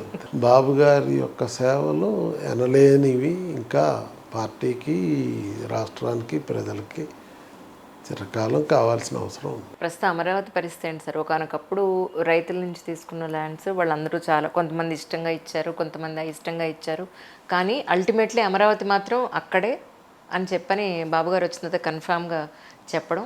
ఇప్పుడు ప్రస్తుతానికి అమరావతి ఉన్న పరిస్థితి ఏంటి? ఇంకా మనకి డెవలప్మెంట్కి ఇంకా ఎంత? అమరావతి అమ్మ గత 5 సంవత్సరాలుగా పనులు యాజ్ ఇట్ ఈస్గా ఆపేశారు. ఎంతో నష్టం జరిగింది ఖజానాకి. ఖజానాకి నష్టమే కాకుండా పనులు అర్ధంతరంగా ఆపి, అక్కడ వర్షాలకు కురిసి ఎండకి ఎండి దీని అన్నిటి వలన అక్కడ ఉన్నటువంటి ఫౌండేషన్స్ అన్నీ కొన్ని తుప్పు పట్టడం కూడా జరిగింది. పడితే రెండు అసలు ఆలన పాలన లేనందువల్ల మొత్తం ఏరియా అడవిలాగా అయిపోయింది. బాబు గారు రాగానే మొత్తం రాష్ట్రంలో ఉన్న ఈ మొత్తం యంత్ర పరికరాలు తీసుకొచ్చి మొత్తం క్లీన్ చేయించారు. క్లీన్ చేసి దానికి ఒక రూపం తీసుకొచ్చారు. తర్వాత మళ్ళా ఆ పనులు యాజ్ ఇట్ ఈస్ కొనసాగించవచ్చా అనే దానికి వరల్డ్ బ్యాంక్ నిపుణులను తీసుకొచ్చి వాటి యొక్క స్ట్రెంగ్త్ని అంచనా వేశారు.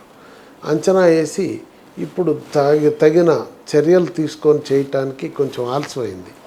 ఏమైంది, యుద్ధ ప్రాతిపదికన జరుగుతుంది. ఇంకా జనవరి 1 నుంచి మళ్ళీ పనులన్నీ మొదలవుతాయి మొదలైతే అమరావతిని దాదాపు 2 సంవత్సరాల్లో కంప్లీట్ చేస్తారు. సార్ ఇచ్చారుగా స్టేట్మెంట్. వాయు వేగంతో వాటన్నిటికి కూడా ఏజెన్సీలన్నీ ఫిక్స్ అయి ఉన్నాయి. మళ్ళీ వాళ్ళందరినీ పనులు వేగంగా చేస్తారు. కానీ ఒకనొకప్పుడు ఇక్కడ హైటెక్ సిటీ కట్టినప్పుడు కానీ ఐటీ హబ్ని ఇక్కడ డెవలప్ చేసినప్పుడు కానీ విపరీతమైన ఇన్కమ్ సోర్స్ అనేది రాష్ట్రానికి పెరిగింది. కానీ ఇప్పుడు కంపారిటివ్లీ మన తెలంగాణకి ఆంధ్రాకి చూసుకుంటే ఇన్కమ్ సోర్స్ వైజ్ ఏపీ చాలా వెనుకబడి ఉందని చెప్పుకోవాలి.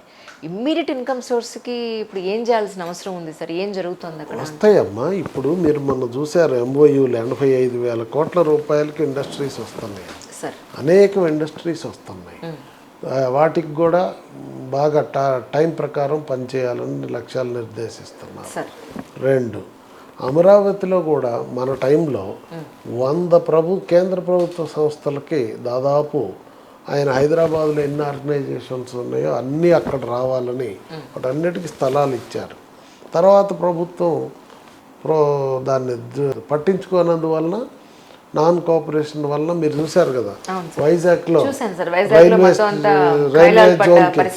రైల్వే జోన్కి స్థలం ఇవ్వమని చెప్పి కేంద్ర ప్రభుత్వం అడిగితేనే స్పందించలేదు వీళ్ళు. దానివలన మాటలేం ఒకటి చెప్పారు, చేతలు ఒకటి చేశారు. ఇప్పుడు అది కూడా రేపు ప్రధానమంత్రి గారు వచ్చి శంకుస్థాపన చేయబోతా ఉన్నారు. సరే, బాబు గారు వచ్చిన తర్వాత ఇట్లా అన్ని యాంగిల్స్లో కూడా యుద్ధ ప్రాతిపదికన వాయువేగంతో పనులు ఆంధ్రప్రదేశ్లో జరుగుతున్నాయి. ఏమీ చింతలేదు. అట్ ది సేమ్ టైం కేంద్రం కూడా బాబు గారికి మంచిగా సపోర్ట్ చేస్తుంది, ఫండ్స్ కూడా ఇస్తుంది. ఫండ్స్ కూడా ఈయన కేంద్రం నుంచి వచ్చే పథకాలను ఉపయోగించుకోవటంలో గత ప్రభుత్వం వైఫల్యం చెందింది. కొన్ని మ్యాచింగ్ కాంట్రిబ్యూషన్ కడితే పనులు వస్తాయి, మనకి ఫండ్స్ వస్తాయి. అసలు అవి మొత్తం నిర్లక్ష్యం చేసేసారు. అవన్నీ కూడా ఇప్పుడు ఎక్స్ప్లోర్ చేస్తున్నారు. తద్వారా ఆంధ్రప్రదేశ్ అభివృద్ధికి బాగా కృషి చేస్తున్నారు. ఇప్పుడు అక్కడ 3 పార్టీలు ఎన్డీఏ ప్రభుత్వంలో మీ మధ్య కోఆపరేషన్ ఎంతవరకు ఉంది సార్? ఎందుకంటే ఓ పక్కన బీజేపీ నాయకులు, ఓ పక్కన టీడీపీ నాయకులు, ఇంకో పక్కన పవన్ కళ్యాణ్ గారు. సో మీ అందరి సహకారం సయోధ్య ఏపీకి ఎలా నడుస్తుంది, ఎలా ఉపయోగపడుతుంది అంటే ఏం చెప్తారు? చాలామంది చాలా రకాలుగా మాట్లాడుతున్నారు. వాళ్ళ మధ్య చాలా గ్యాప్ ఉందండి అనేది మాట్లాడుతున్నారు. అందుకని అడుగుతున్నాను. ఈ గ్యాప్ ఉందని మాట్లాడే వాళ్ళంతా వాళ్ళ కోరికలయ్యి వాళ్ళకి ఇప్పుడు కొంతమంది పాజిటివ్గా మాట్లాడతారు. గ్లాసులో నీళ్లు సగం ఉన్నాయి అనుకోండి, నీళ్ళు ఎన్ని ఉన్నాయి అంటే ఒకడేమో సగం నిండా ఉందంటాడు, ఒకడు సగం ఖాళీగా ఉందంటాడు. అట్లా పెళ్లి కూతుర్ని దీవించమంటే ఏదో చెప్పినట్టు సాగదు. చూడండి, అవును సార్, అట్లాంటి మనుషులు ఉంటే మనం ఏం చేస్తామమ్మా? అది వాళ్ళ కోరిక, వాళ్ళ ఇష్టం. కానీ మీరు చూశారు, ఏ రోజైతే ఈ కలయిక ఎన్డీఏ జరిగిందో ఆంధ్రప్రదేశ్లో ఎప్పుడు ఈ వార్తలు ఒక పక్క వస్తుంటాయి, ఇంకో పక్క బ్రహ్మాండంగా అరమరికలు లేకుండా తరచు పర్ఫెక్ట్ కలయికతో ఎన్నికలు క్యాంపెయిన్ చేసాం, ఎన్నికల్ని గెలిచాం, చరిత్ర సృష్టించాం. అంతేకాకుండా ఇప్పటికి కూడా 3 పార్టీలు కలిసిమెలిసి బ్రహ్మాండంగా పనిచేస్తున్నాయి. ఏ మాత్రం సంకోచం లేదు. మరొక ఎన్నిక కూడా ఇలానే జరుగుతుంది. సార్, యంగ్ ఎంటర్ప్రెన్యూర్స్ చాలామంది ఎస్పెషల్లీ మన ఇండియాలో ఏదైనా పరిశ్రమ స్థాపించాలి అని అంటే కనుక వాళ్ళకి ఇవ్వాల్సిన కమిషన్స్కే మాకు ఊపిరి సరిపోవట్లేదండి, మా వల్ల కావట్లేదు, ఒక మంచి సంస్థనో పరిశ్రమనో స్థాపిద్దాం అని అంటే మాకు ఎలాంటి కోఆపరేషన్ దొరకట్లేదు ఇండియాలో, ఎస్పెషల్లీ తెలుగు రాష్ట్రాల్లో అనేది చాలా ఏళ్ళ నుంచి చెప్తూ ఉన్నారు. ఇప్పుడు మన కొత్త ఏపీలో ఎవరైనా సరే కొత్త పరిశ్రమని స్థాపించాలంటే అలాంటి వాళ్ళకి మీరు ఒక మాట చెప్పాలి, వాళ్ళకు భరోసా ఇవ్వాలంటే ఏం చెప్తారు? కొత్త పరిశ్రమ స్థాపించాలనుకునే వాళ్ళందరికీ ఇప్పుడు మన ప్రభుత్వం వచ్చి 150 రోజులైందమ్మా, ఎస్ సార్. సుమారు అవును సార్. 150, 55 అట్లా అయింది. అవును. 150 రోజుల్లోనే మీకు ఇన్ని పరిశ్రమలు, పోయిన లుల్లు తీసుకొచ్చాం, అట్లనే 85,000 కోట్ల రూపాయలకు మొన్న లోకేష్ బాబు గారు కూడా మాట్లాడి టాటా వాళ్ళు కానీ ఇతర ఏజెన్సీలన్నీ వచ్చాయి. దాన్ని బట్టి తెలుస్తుంది మంది ఎంటర్ప్రెన్యూర్ ఫ్రెండ్లీ ప్రభుత్వం తెలుగుదేశం ఎన్డీఏ ప్రభుత్వం ఆంధ్రప్రదేశ్లో ఎంటర్ప్రెన్యూర్స్కి బాగా ప్రోత్సహిస్తున్నారు. అందువల్లనే ఫలితాలు కూడా కనపడుతున్నాయి కదా. ఇన్ని కొద్ది నెలల్లోనే ఇంత పెద్ద ఎత్తున రావటం అనేది చూస్తున్నాం. ఇంకో పక్క అట్లాంటి ఇబ్బందులను ఎదుర్కొంటూ కూడా ఎన్నికల మేనిఫెస్టోలో చెప్పిన విధంగా చంద్రబాబు నాయుడు గారు 7,000 రూపాయల పెన్షన్ ప్రతి ఇంటికి అందజేశాడు. భారతదేశంలో ఎక్కడన్నా 7,000 రూపాయలు ఇచ్చిన ప్రభుత్వాలు ఉన్నాయా? ఆ విధంగా ఓ పక్క ఎన్నికల మేనిఫెస్టోలో చెప్పినటువంటి హామీలన్నీ అమలు చేస్తూ ఉన్నాడు. మొన్న మహిళలకి దీపం పథకం అమలు చేశారు, సిలిండర్లన్నీ ఉచితంగా ఇస్తున్నారు. ఇట్లా అడుగడుగున ఓ పక్క ఇచ్చేస్తూ ఇంకో పక్క ఆదాయాన్ని సంపాదించుకుంటూ ఇంకో పక్క దుబారాని తగ్గించుకుంటూ, పూర్వ ప్రభుత్వంలో అంతా దుబారా ఖర్చులు ఉండేవి, అవన్నీ తగ్గించారు. ఇట్లా అన్ని రంగాల్లోనూ ఆయనకున్న అనుభవం దృష్ట్యా బాబు గారు పర్ఫెక్ట్గా ముందుకు పోతా ఉంది. ఆంధ్రదేశానికి మంచి రోజులు రాబోతున్నాయి రాబోయే రోజుల్లో.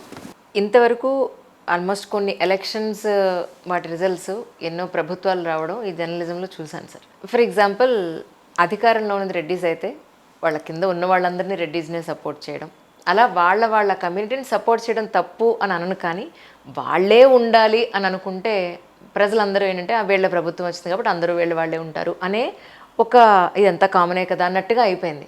సో నిజంగానే అలా ఉండడం వల్ల దేశానికి నష్టం కాదంటారా? మీరు పూర్వ ప్రభుత్వంలో చూశారు, అంతకుముందు ఏ ప్రభుత్వంలో కూడా ఈ విపరీత ధోరణి లేదు సార్. అది ఇంతకుముందు వేరే ప్రభుత్వాలు అలా చేయలేదు, చంద్రబాబు నాయుడు గారు అసలే చేయలేదు. గతంలోనే ఈ అపస్వరాలన్నీ దొర్లినాయి సమాజంలో. సార్ భవిష్యత్తులో ఎప్పుడు అట్లాంటివి జరగవు. ముఖ్యంగా మా బాబు గారి టైంలో చాలా ఆచితూచి అందరినీ ఆదరించే విధంగానే పోతున్నారు. అంతేనంటారా సార్? తప్పకుండా. చాలా సంతోషం, నిజంగా చాలా రోజుల తర్వాత కోరిక తీరింది ఈరోజు మీతో ఒక మంచి కాన్వర్జేషన్ చేయడానికి. Thank you so much for your opportunity sir. నమస్కారం అమ్మా, చాలా థ్యాంక్స్.